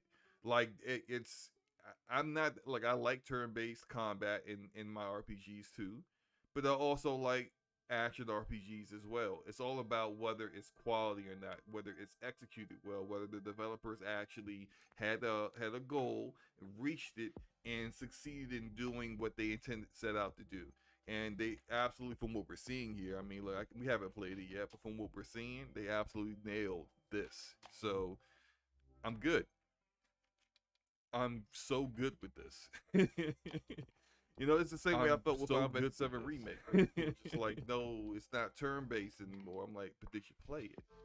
Because the combat system is very, very good in 7 Remake. And I can't wait to play 7 Rebirth because I could see where they were going, especially with the expansion where they had Yuffie, where I could see where they could kind of take it further. And I can't wait to play that. Probably more than likely like early next year because uh they said winter of 2023, which technically That's what they isn't. said. Yeah, but what I mean, it could get delayed, but if I think it's winter, gonna come out April next year mm, well, because even if it didn't stays in winter, even if remake it stays in winter, that's December, that's November to January. Or wait, no, that's December to March February. early March. It's March still. March When? 21st is spring. Uh, all right. Well, look, yeah, you have really like early next year, and which I think would make a lot more sense to be. See, this part right here is where I was like, I want to create a build that implements a lot of Mhm. that kind of like blink, dodge, motion kind of stuff, because like that's how in one of my builds was with Elden Ring, where I was using the Bloodhound step a lot to do a lot of dodging around enemy attacks, and I'm just Mhm. I can't wait. I can't wait to play this. Which now brings me to my last little question before we move on from this topic. We just saw Final Fantasy 16 today. We just Mhm. saw Legend of Zelda: Tears of the Kingdom. Mhm. And I do also believe there was some footage shown for. I guess that doesn't matter. Like for the Horizon Forbidden West's DLC expansion was shown Mhm. today, but I mean that's not really in the conversation because it's last year's game. What Wouldn't have what do mattered you think? anyway. What do you think the nominees are going to be for Game of the Year this year? Oh my God, slow mo. What? We did do this last year too. Pretty early in the year, by the way. But I mean, we can pretty Um, much tell at this point what it's going to be. yeah. How many games are we going with? Five, six, Let's say 5 for now. five for now. They'll probably end up doing 6 games again, but five has been done before too. So let's just go with 5. Ah, Zelda. And we're talking about just games that even like games. Well, Zelda's not out, so we're definitely talking about games that's not out yet. Uh, Zelda, Okay. Final Fantasy, Starfield will be there. Will it? Uh, yeah, Starfield will be there. You're right. It will be there. Unless it gets delayed Starfield, out of this year. Starfield, which if it don't have a 60, if it doesn't have a performance mode, Oh my God. I don't think that game's gonna be 60 frames per second. delay the game. Yo, okay. Slow mo. That game's not gonna be 60 frames per second. Huh? That game's not gonna be 60 frames per second. On console, at least. It won't on console, absolutely. I It mean, won't look, be. man, let's not. Okay, Starfield. What else? Yeah, Starfield. that's 3. That's 3, right? Jedi Survivor. Because I feel like they're gonna get a nomination because they got screwed in the year that they could have got nominated, but since they came out at the end of the year, they got missed out on. So I think Fallen Order is gonna be there. Oh, not Fallen Order. Survivor is Yeah, gonna so be you there. got Zelda, Final Fantasy 16, Starfield, and Jedi Survivor. We haven't found what indie came out this year, Uh, or what mm, indie is coming out this year. Is there any notable one that's coming out this year that we know of? Because it's gonna be an indie. yes, it's going to be an indie, but I can't really. That's what I'm saying. I don't know. We know Spider Man's gonna definitely be there. Well, that would be 5 then, right? That's the fifth one, but I'm just saying the sixth Yeah, will be the but indie okay, game that we okay, don't know let's go about. 6 then, because there has to be an indie. So Hi-Fi Rush, Hi-Fi Rush is in the indie. man, but it's good enough to get in there. But it's not Ooh, indie. that guy It Smitty said can't Hades be- 2. That guy Smitty said Hades 2. Hades 2 won't. So Hades 2 is going into early access on PC this year. So Oh, like it the is first going there. Hades was early access on PC for like a year before its actual release. It's starting that again this year. So Hades 2 really won't be eligible until What about next year. Silk Song? That's possible. That's coming out this year, right? Yeah, Hollow Knight. Yeah, it's coming out this year. Then that will probably be Silk Song. That's what I'm Diablo thinking. 4. Ah, Yeah. man, Diablo. Okay, I don't want to put that juju on Diablo because I really Okay, want that look. game to be great. Some games need to get removed off this list because Okay. we got. Okay, so let's really think I'm about it. getting my paper out now. I'm writing stuff down. Zelda's definitely going to be there. Zelda is a given. I do think Silk Song is going to be there because I do Okay. think that's going to be the indie that's going to Silk make Song it. would be our indie. Okay, so that's definitely a given. All right. Wow. Final Diablo or Fantasy Final 16. Fantasy? Not Diablo or Final Fantasy. No, well, why is it Diablo or Final Well, no, Fantasy? not Diablo or Final Fantasy. Starfield or Diablo. I actually think it's. Hold on. It's either Jedi Survivor or I think Jedi Survivor is going to make it. Diablo. I think. Oh, between those two? I think you're right. One of those is going to get bounced. I think. Yeah. Oh, and then there's thank you, Mav. There's also Dead Space remake and RE. It just something's lacking. Can we have 8 games? No, you can't have 8. You can't have no more than 6. Okay, so Dead Space remake, I think is good. I don't think it is as good as RE4. I don't think it's Game of the Year nominee good. Yeah, I don't think it's as good as I don't think it's as good as RE4. And I don't think that the remakes this year, as of right now, are going to be better than the games that are going to be new games that release We this got year. people in the chat saying no way a remake is in the running, while ignoring that Resident Evil 2 remake was nominated for Game of the Year Was before. nominated for Game of the Final Year. Fantasy 7 remake was nominated for Game of the Year before. RE4 and Dead Space can absolutely get nominated. What about Hogwarts? You already know Hogwarts is not getting nominated. It has got nothing to do with how good or bad the game is.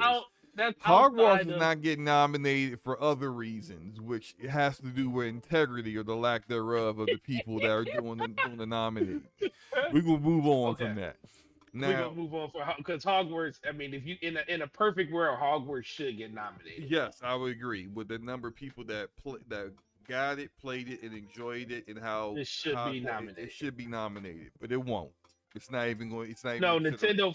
No, Nintendo has nothing else this year. Zelda is on it. They would be fooled. Well, they're going to release other games this year, but nothing else is going to make Game of the Year. But if we're looking at Dead Space and RE4, I haven't played RE4. I played Dead Space. It was good. You know, even though I don't really like that kind of game. But I think, Spider-Man first. Was it well? Spider-Man 2. We haven't seen anything from Spider-Man 2. That's what, but I'm saying, but that is supposedly coming out at the end of this year. Sony's gonna have a showcase before June. So we're going to that's the rumor. But that's pretty much almost a guarantee at this point. Okay. We gotta see Spider-Man there. It's coming out in September. It's definitely going to be there. All right, we can't be throwing games doubt. like Hellblade in there. We don't even know if it's coming this year. Hellblade is not coming out this year, man. We only can talk about the games that we know have a chance of coming this year. If Xbox was hitting that, I do agree. I do think Hellblade has a chance to come out this year, but Microsoft ain't said nothing about it. So here's the thing, right? Okay, so Spider-Man 2018 was nominated back then. Yes. Miles Morales was not nominated when Miles Morales came out. It wasn't, but it was. I can see. Look, you know that back then, like back in 2018, Spider-Man was my game of the year. I remember. I enjoyed it. I enjoyed it more than God of War 2018. But that said, if Insomniac and I struggle to see where, and I'm not doubting Insomniac, they're amazing, but I struggle to see where they can take Spider-Man from here. Like I can see, great story. They're gonna have Venom in it. They're gonna have the Hunter in it. They're gonna, they're gonna continue on. It's gonna be enjoyable. But if it doesn't do anything differently than we already saw from the 2018 game or Miles Morales, if it doesn't really break the mold or really advance the combat in any way, I can see how people be like, that was really good. But that's it. It's like it'll be another mid to high 80s Metacritic scored game, and people are going to enjoy it, and a lot of people are going to be buying it because it's Spider-Man, and Sony's going to market the hell out of it. But all that said, it's not going to do anything this year when it comes to everything else that it has to be up against. You see what I'm saying? It's going to be nothing grand. No, I agree. I just think that it's going to be one of those games that has the potential, but is it going to, like you said, it's almost like Zelda. Like Zelda almost gets in just because I don't think Nintendo has any other Nintendo property that's really going to come out and push the envelope this year. But that was just saying it was going to get nominated. The reason we say it could win is because they have to show something different, something more than what Breath of the Wild was. And you're saying the same thing about Spider-Man. Like, is Spider-Man going to be that different where it showcases itself above everything else to even take nominations away from other games? Yeah, but then we also got to be kind of fair. Like, is Final Fantasy 7 remake, Final Fantasy Remake Part 2 coming out this year? No. This could be early next year. But yeah, we think it's going to get delayed next year. And they said winter. No, Redfall, 30 frames per second. What? they said winter, so winter would have them outside of the period to be nominated for anything anyway before the VGAs. But something I think that we have to also acknowledge, like I'm all hyped for Final Fantasy 16. The most hype for a mainline Final Fantasy I've been, In a while, in a yeah. long time, because I haven't really enjoyed any of them since nine. To be Because frank, 15 was yeah, something. and 15's biggest issue was the 15 was something. story stunk. And so Yeah, it's a good looking game though, but it's what stuck. if I'm not saying this is the truth, but like, what if what if the story stinks in Final Fantasy 16? Like everything looks great with the combat, visuals look awesome. These summon battles, making everybody, Visuals can only take you so far, basically. right, yeah. Like, what if the story is cheeks? Like that would be something where people like, hey, that was a cool experience, but it ain't Game of the Year nominee material because the story stunk. I'm throwing out like hypotheticals because I want to kind of see like, because right now we only got three names out of six right here: with Zelda, Silk Song, and Final Fantasy 16, and potentially Final Fantasy 16. Maybe that would get in if the story sucks. What you But think, Zelda, Silk Song, and Final Fantasy? yeah, I think Starfield is definitely going to be there. I I think mean, for Microsoft's Starfield hope, it is has to going be to there. be there It's because going to be it's there. Todd Howard, and games Yes, media love Todd Howard for whatever yes, reason. So yes. that's going to be there. It will be there. So So we got that's two more four. spots. I would say RE4 gets one of those spots because it literally, like, you think about all the people that have played it and loved it and are saying that Capcom has the blueprint for taking older classic games and not just bringing them back and saying, "Hey, it's the same game, just modernized with a new engine and new visuals," but literally like making it fresh for people who enjoyed and loved the original game. It still feels fresh to them. Like I think So they've nailed that, and I think RE4 probably would get nominated the same way RE2 got nominated. I'm going to be very controversial on this one, and I'm going to go against my brother in slow mo and say that this game is going to make Game of the Year. I think Hogwarts is going to make Game of the Year because it did so freaking well. Do you know how many? I know how much Do you I understand know how I much know cancel culture, I canceling, and know. fake outrage will happen on I'm social telling media? you, it's going to get nominated, Yo, bro. it is not getting That game is going, nominated. dude. That game did two. It did it. Though it was doing Elden Ring numbers when it came out, bro. It actually is outpacing Elden Ring. Yeah, it's outpacing Elden Ring. So that game, But as much as the you wanna know cancel what else sells? culture, You wanna know what else sells great every year? Call of Duty. well, Does Call of Duty ever yeah, get but Call of nominated for Duty, anything?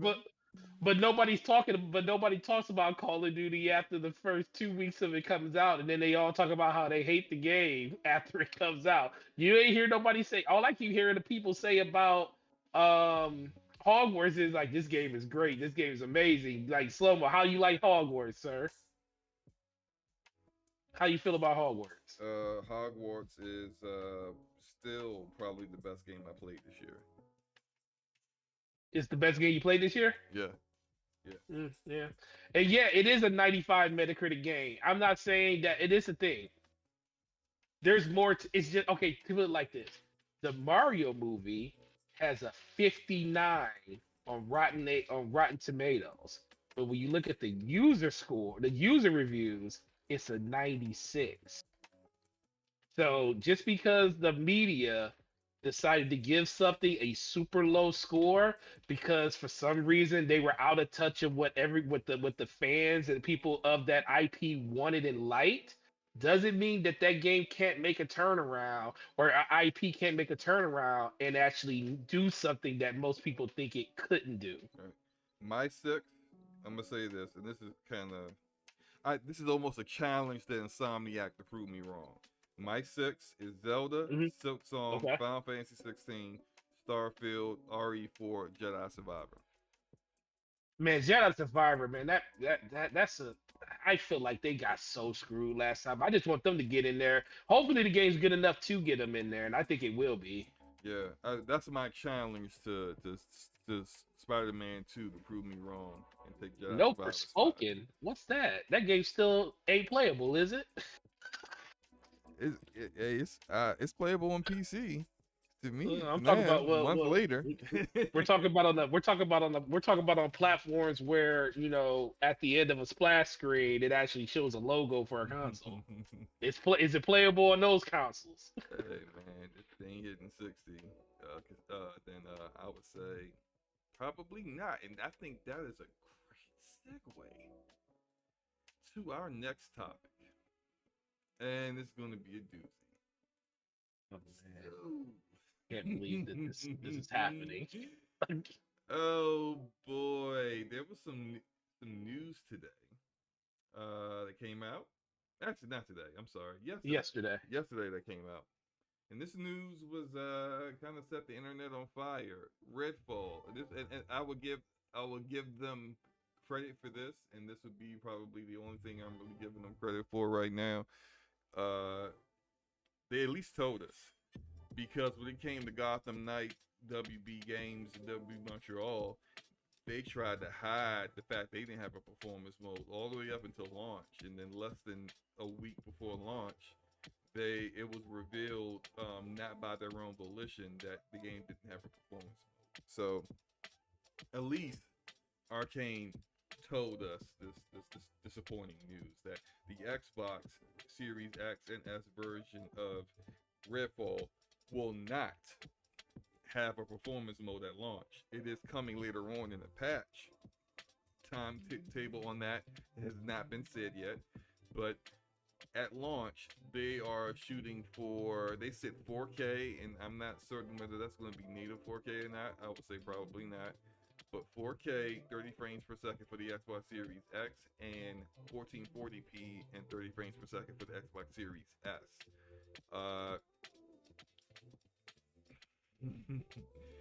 And what I'm showing right now is footage from IGN, the absolute worst footage of this game you'll probably ever find, because IGN just absolutely sucks at playing games and playing this completely wrong, for however Arcane and desired people to play the game. But Forte, okay, let me set this up this way. Forte. Mm-hmm. Should they delay Redfall until a performance mode is available for the game? I feel like they should delay Redfall until they find people that know how to play the game first. But well, I mean that's just don't let IGN just don't let IGN touch it. Yes, absolutely, because I feel. But Forte. Mm-hmm. They made a promise. They made a commitment. They said, "Hey, the games that you see at this E3, these games are coming out in the next 12 months. And if Redfall gets delayed, then none of those games that are their games actually made that 12-month commitment. Is that important? Where's Starfield? Where's Forza? Yeah, what is it? Yeah. Where are they? Last time I checked, those games are well outside as of right now, outside. Well, we know Starfield's outside that window. Forza is looking more and more like it's going to be outside that window. So we done already reneged on people when it came to stuff like that. So what's one more title? I mean, listen, man, I don't like talking about saying games need to get delayed, but I feel like people spend way too much money on their hobby. This generation was supposed to be more about performance than anything else. Graphical fidelity is a great thing, but performance is king.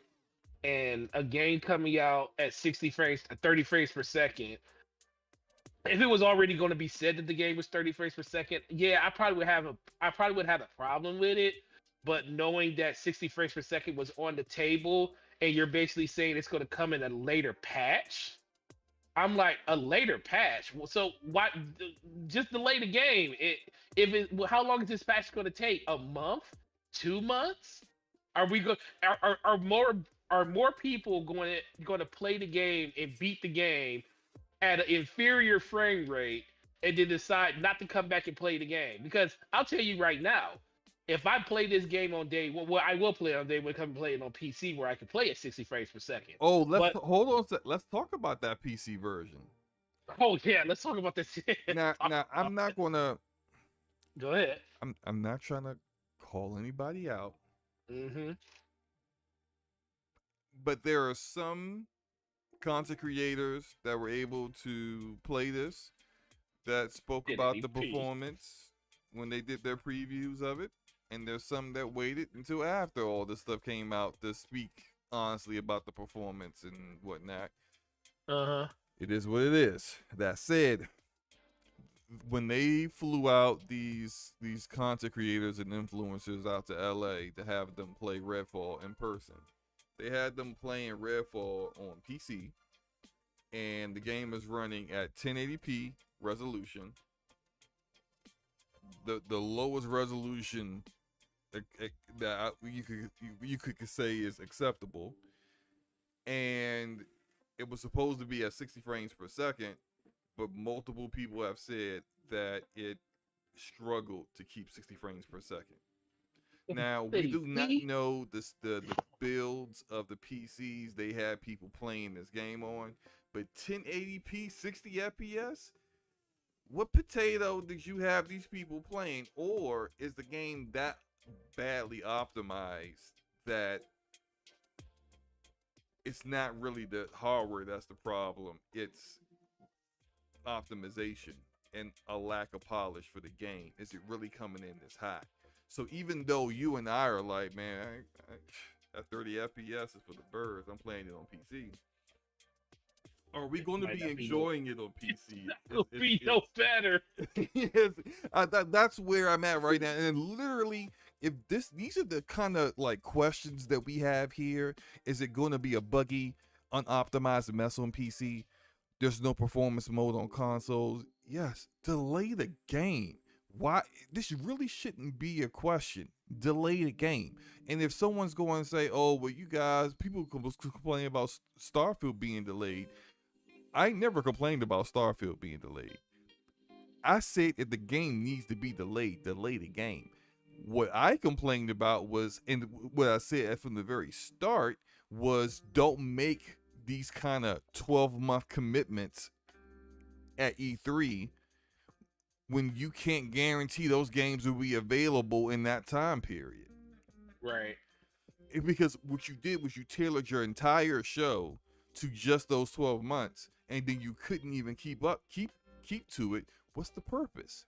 You should have just showed us other stuff that people wanted to see, because there were a ton of people who were expecting to see Fable or Hellblade 2 or Avowed, and they didn't see any of that because they were clearly outside of that window, but so are these games.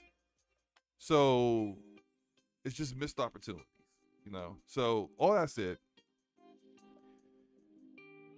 I'm still interested in Redfall, but it's looking kind of spooky here.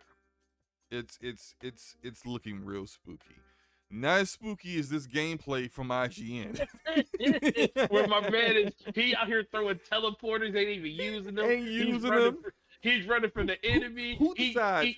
He's shooting enemies and getting them to 10% health, and then he stops shooting them. Why?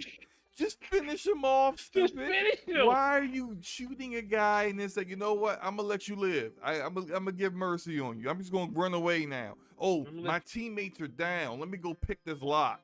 Why? What are you doing? Why are you picking locks while your teammates need to be revived? Why are you deciding to switch to a sniper rifle in a garage with the boss literally in front of you? Who played this game? Who edited this gameplay on top of that? Does IGN? Oh yeah, every time there's a cut, it's because he died. Because he does died. IGN care at all? Like, can you look? Publishers, platform holders, please stop doing IGN first.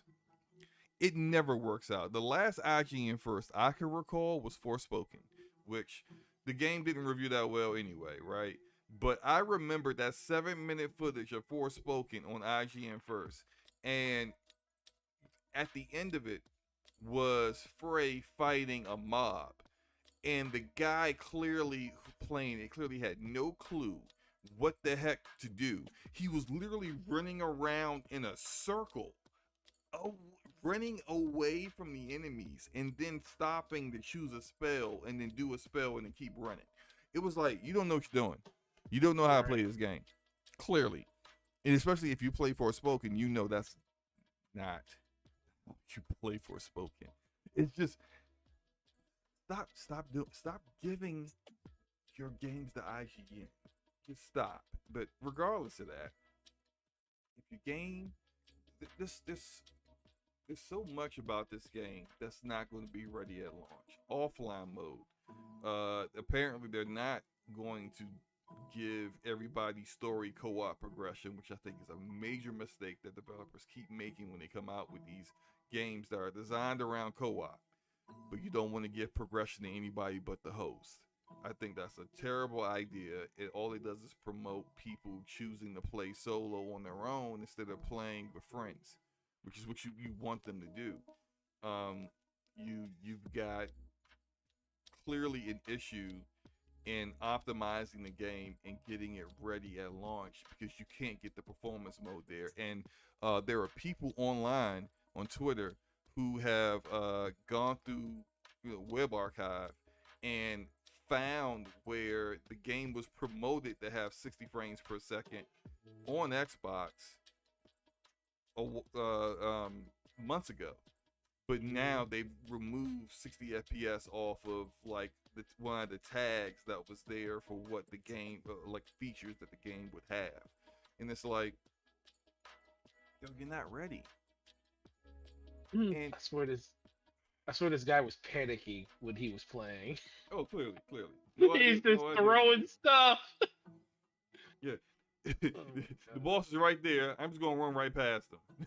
Oh my god. No, listen, like, so the biggest thing for me, like, just it's been a bad week for Redfall, and the bad thing is there's only been 3 times that we've seen genuine gameplay from Redfall. 2 times was curated by Arcane themselves, and 1 time was IGN first. And I said this on RDX. Shout out to the RDX panel. Shout out to Dealer and everybody over there. I said this over there, and the biggest mistake I feel that happens with this is this is what you're going to get. This is the game. This is the game right here. And somebody is going to have this experience playing the game. Like, but this isn't the experience you're supposed to let people see on a global as like your first like in public gameplay reveal outside of what the developers are curating for you. Now, I'm not trying to say you're supposed to embellish what it's supposed to be, but let's be for real. Like, Stumble, do you post garbage? Like, you play Call of Duty, you play Halo. Mm-hmm. There's games that you play Halo where you look at it, you're like, I played like trash. Nobody's going to ever see this. Oh yeah, absolutely. Yeah. Everybody has a bad match. And you're never going to post that gameplay. I'm not taking my bad matches and like I mean, like, of course, if you're live, if I'm streaming myself playing a game, there's nothing you can do about that. Yeah, nothing you can do about that. You know, it is what it is. Like I have a great match, or you have a so-so match, a ho-hum match. Or I went 11 and 12 this match. That's mediocre. Oh well. But like, I don't take that gameplay and then like, hey, here's an entire match of me going 15 and 16. Who the heck wants to see that?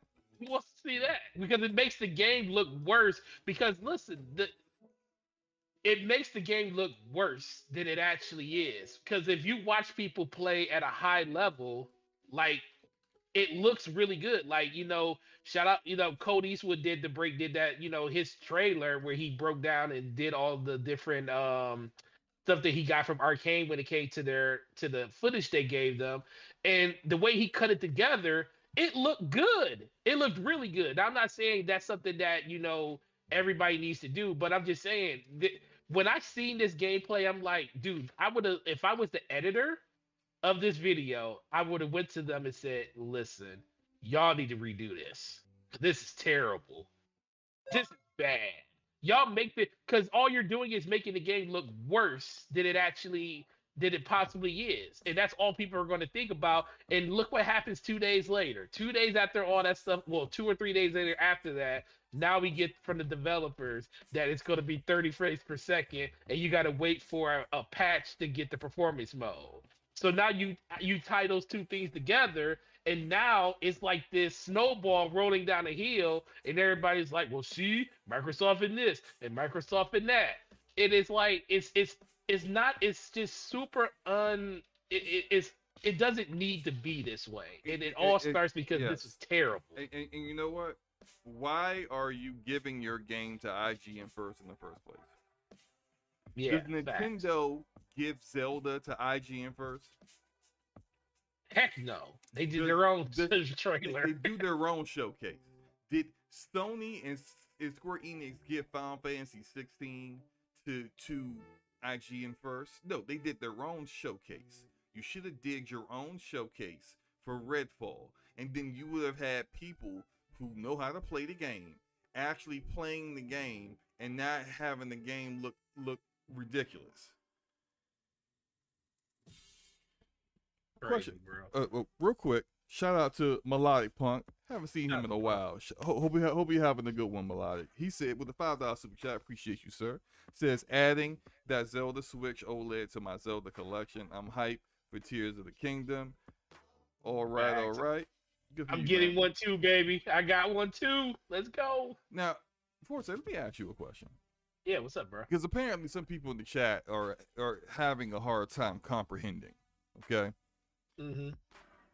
Do you see the difference between understanding that Starfield needed to be delayed and that's fine, but also understanding that you should have never made the commitment to those games coming out in the next first 12 months? Yeah. You see there's a difference between the two, right? You see Right. that they're not the same thing, right? Right. Apparently people in the chat, I don't know if they sniffed gas fumes as a kid. Oh man. And Don't talk and they got some issues. It's a little hard, you know, the understand. I don't know if there's been a lack of sleep issue. You know, maybe they need a nap. They need to take a rest. They're hungry or something. They maybe need to eat dinner. I don't know. But that seems pretty simple to understand those two different things. And look, I'm clearly being sarcastic here. I'm not. Right. Don't take it personally. But yeah, some of y'all comprehension skills need some work. Need some milk. Comprehension skills need some milk. Okay, so player, he says, you know, didn't they do a gameplay reveal in January when they did the I think it was the showcase. I said, yeah, they did. And inherently I don't have a problem with IGN doing gameplay. The problem I have is the gameplay that I don't have a problem. You stop. Go ahead. There's a problem with IGN doing gameplay. No, because they did gameplay for Horizon. They did Horizon Forbidden West gameplay. Cuphead. Well, one time, IGN actually plays a game, and they don't make themselves look like they never picked up a controller before. And it's okay that they do this all the time. They do IGN first all the time, and the only two times we can really definitively look at is Cuphead, where that person didn't know. And shout out to Jeff Grubb. He said, man, I know that guy, man, because he was on the show and he was like, I can't talk. He said, I know the guy who played that, and I felt bad for him. But we talk about Cuphead and we talk about this now. Two instances of all the time that IGN been doing IGN first. So I don't inherently have a problem with IGN doing gameplay. I have a problem when you decide that this is the gameplay you decided out of all the gameplay that you got that you wanted to show this. It's like there was like these people are editors. They their whole job is to talk about games in the light of showcasing what they're about.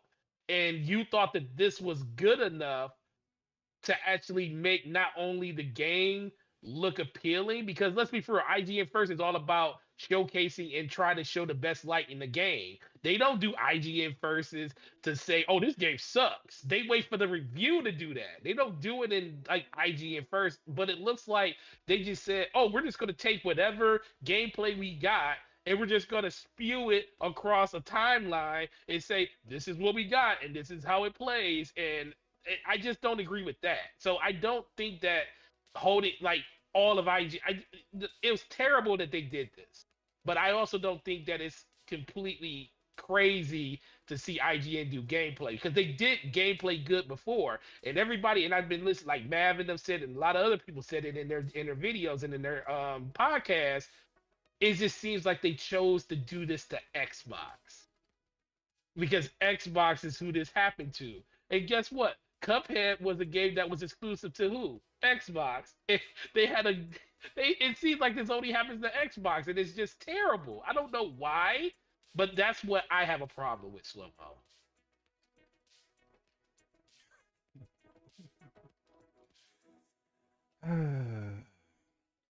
Yeah. Um, I have a problem with a lot of things that they've been doing, and I think that uh, I'm kind of beyond the point of expecting them to do things differently. Uh, and I can go all the way back to there are two things that they keep doing with these games that I think that are really kind of sabotaging their own studios. One is they keep releasing games too early, and that's True. really like True. it shows in two separate ways. They feel like, oh, we gotta have a game out for a certain time period because there's all these gaps in our content delivery, which is other issues that they may have going on with managing the talent that they have. But because of those issues, or some one game or two games get delayed, now you have a content gap. Now you don't want another game to get delayed when it needs it. Like that's not the way to handle that. It shows in two separate ways. The first way it shows is incomplete games. It's not optimized well.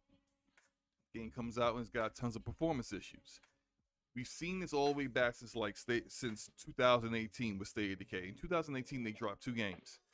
It was Sea of Thieves and State of Decay 2.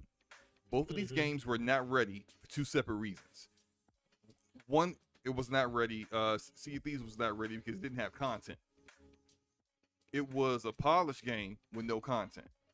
It got Hmm. content later on, but when it got content later on, that should have been when you released. You should have released the game 2 years later when it had like Right. all this content and campaigns and all kinds of stuff. See, State of Decay 2 was a buggy mess at launch, and that game should have been delayed so that the game, although it had content, was actually playable for people who wanted to play. A lot of the issues, the bugs occurred when people were playing in co-op, which was also what they featured a lot when they were marketing the game. Hmm. Both of those come down to two root issue. One root issue, which is you keep releasing these games too early. Facts. Now, hopefully, with Starfield, that's the opposite, and maybe that was I don't know, maybe Bethesda, maybe Todd Howard, put a hard, hey, look, I need this delay. But we also kind of understand that like a lot of Todd Howard's games are kind of buggy at launch anyway. So is this to avoid that usual Bethesda Game Studios bugs, or is it to Hmm. actually get it to where it normally is, where a typical Bethesda Game Studios game is typically buggy? I don't know, right? But this is it's I'm past the point where I expect them to not do this. because it's been happening too often, and it's just like, all right, well, I shock me when you have a feature-rich, polished, optimized game at launch. Shock me when you're ready to do that. That's kind of where Right. I'm at this point. And when you someone is consistently dropping the ball when it comes to that, to the point where it's like you're looking at people out here who are, hardcore Xbox content creators that are always trying to look on the bright side of things with Xbox. Even they're just like, yo, bro, just delay the game. What you doing? Yep, just play the game. And it falls on deaf ears. And so I'm not shocked. This is at this point, it's kind of what I expect. Anything else you want to say about this round? No, man, I don't want to be negative no more because I'm definitely gonna play the game and I'm definitely gonna play it on PC. There is cross-platform play, so you can play with PC and Xbox together. It's just that I feel I'm just so disappointed to see once again people that spend $500 plus, especially $500, because we know the S sometimes has struggles in running games at 60 frames per second. But when you're saying Xbox Series S and X is going to be, you know, they're going to both have to both deal with this, I just find that as disheartening. It's like we spent $500 plus on a system to be able to enjoy games and have better performance. And yes, I do understand that they said it's going to be a patch that's going to come out later, but I'm just tired of hearing the narrative about games not being done on day one. And somebody said it earlier in the chat, if this game wasn't in Game Pass, it would be the patch. The game it would have 60 frames per second at launch. But since it's going to be in Game Pass and they feel like they can, and who knows if this is the truth, but the fact that it's in Game Pass, they feel like, well, we get the game out there and people will play it and we'll patch it later. That And that and is. the only I hope that's not the case, because but that's but definitely not but the unfortunate thing is, slow helping mo. game. Guess Hold what? They on, did that's this with. not helping Game Pass. It's not Game Pass's reputation, and people kind of feeling like it's not quality. It's discount gaming. It's like it's good double A and indie games, but when it comes to triple A games, you're essentially getting the triple A games that weren't believed in. You're essentially right. getting publishers, a publisher putting their game in there when they feel like it wasn't going to live up to expectations.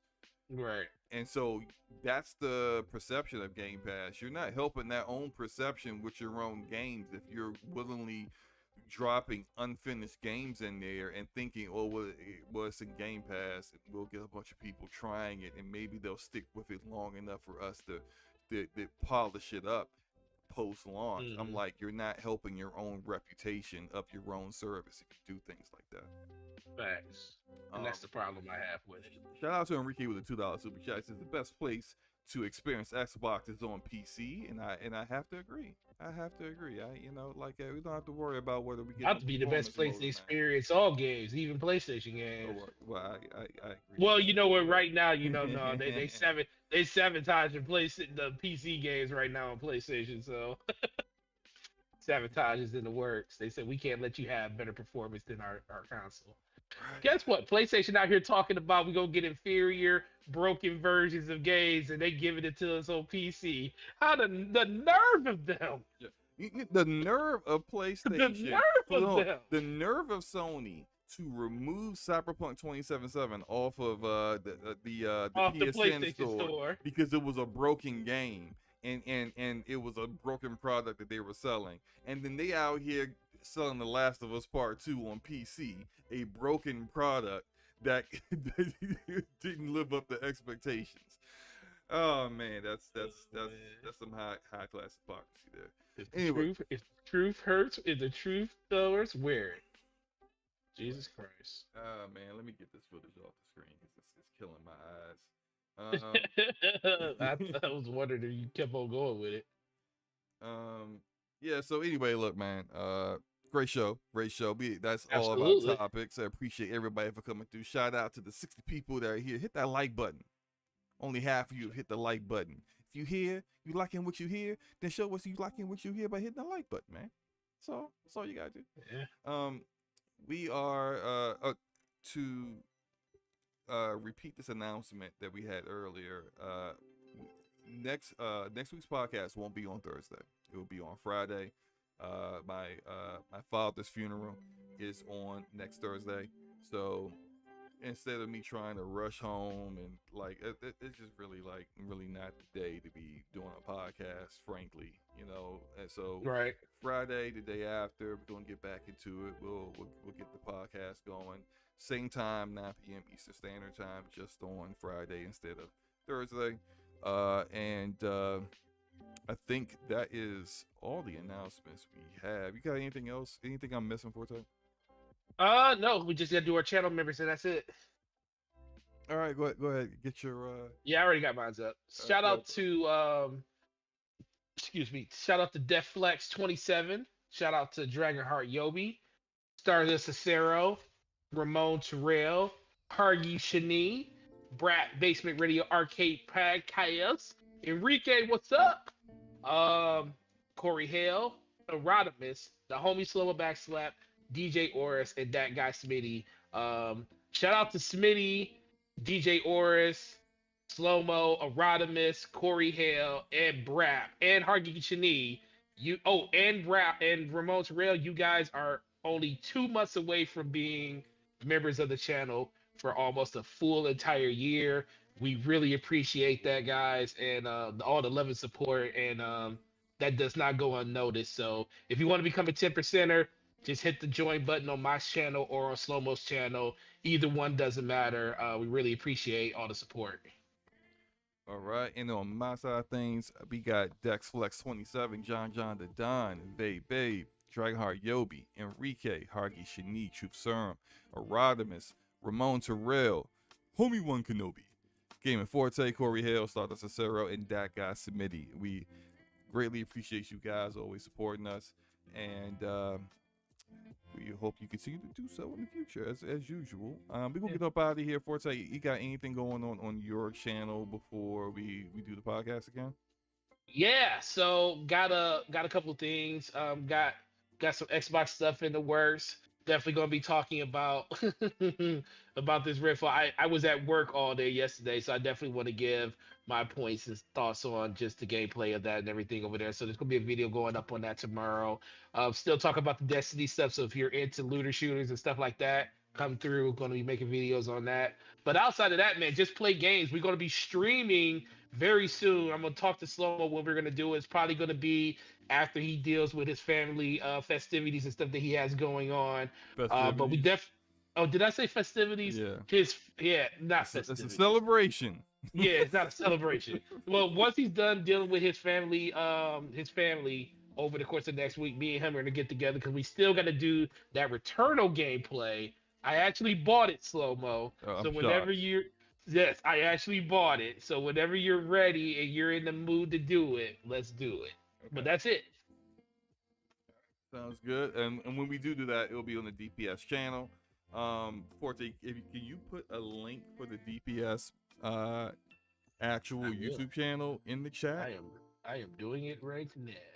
Just so for those who haven't checked it out yet, to join the channel, subscribe. If you ever confused on which channel the podcast is going to be on in a given week, always know that it's going to be on that channel. So nothing to worry about there.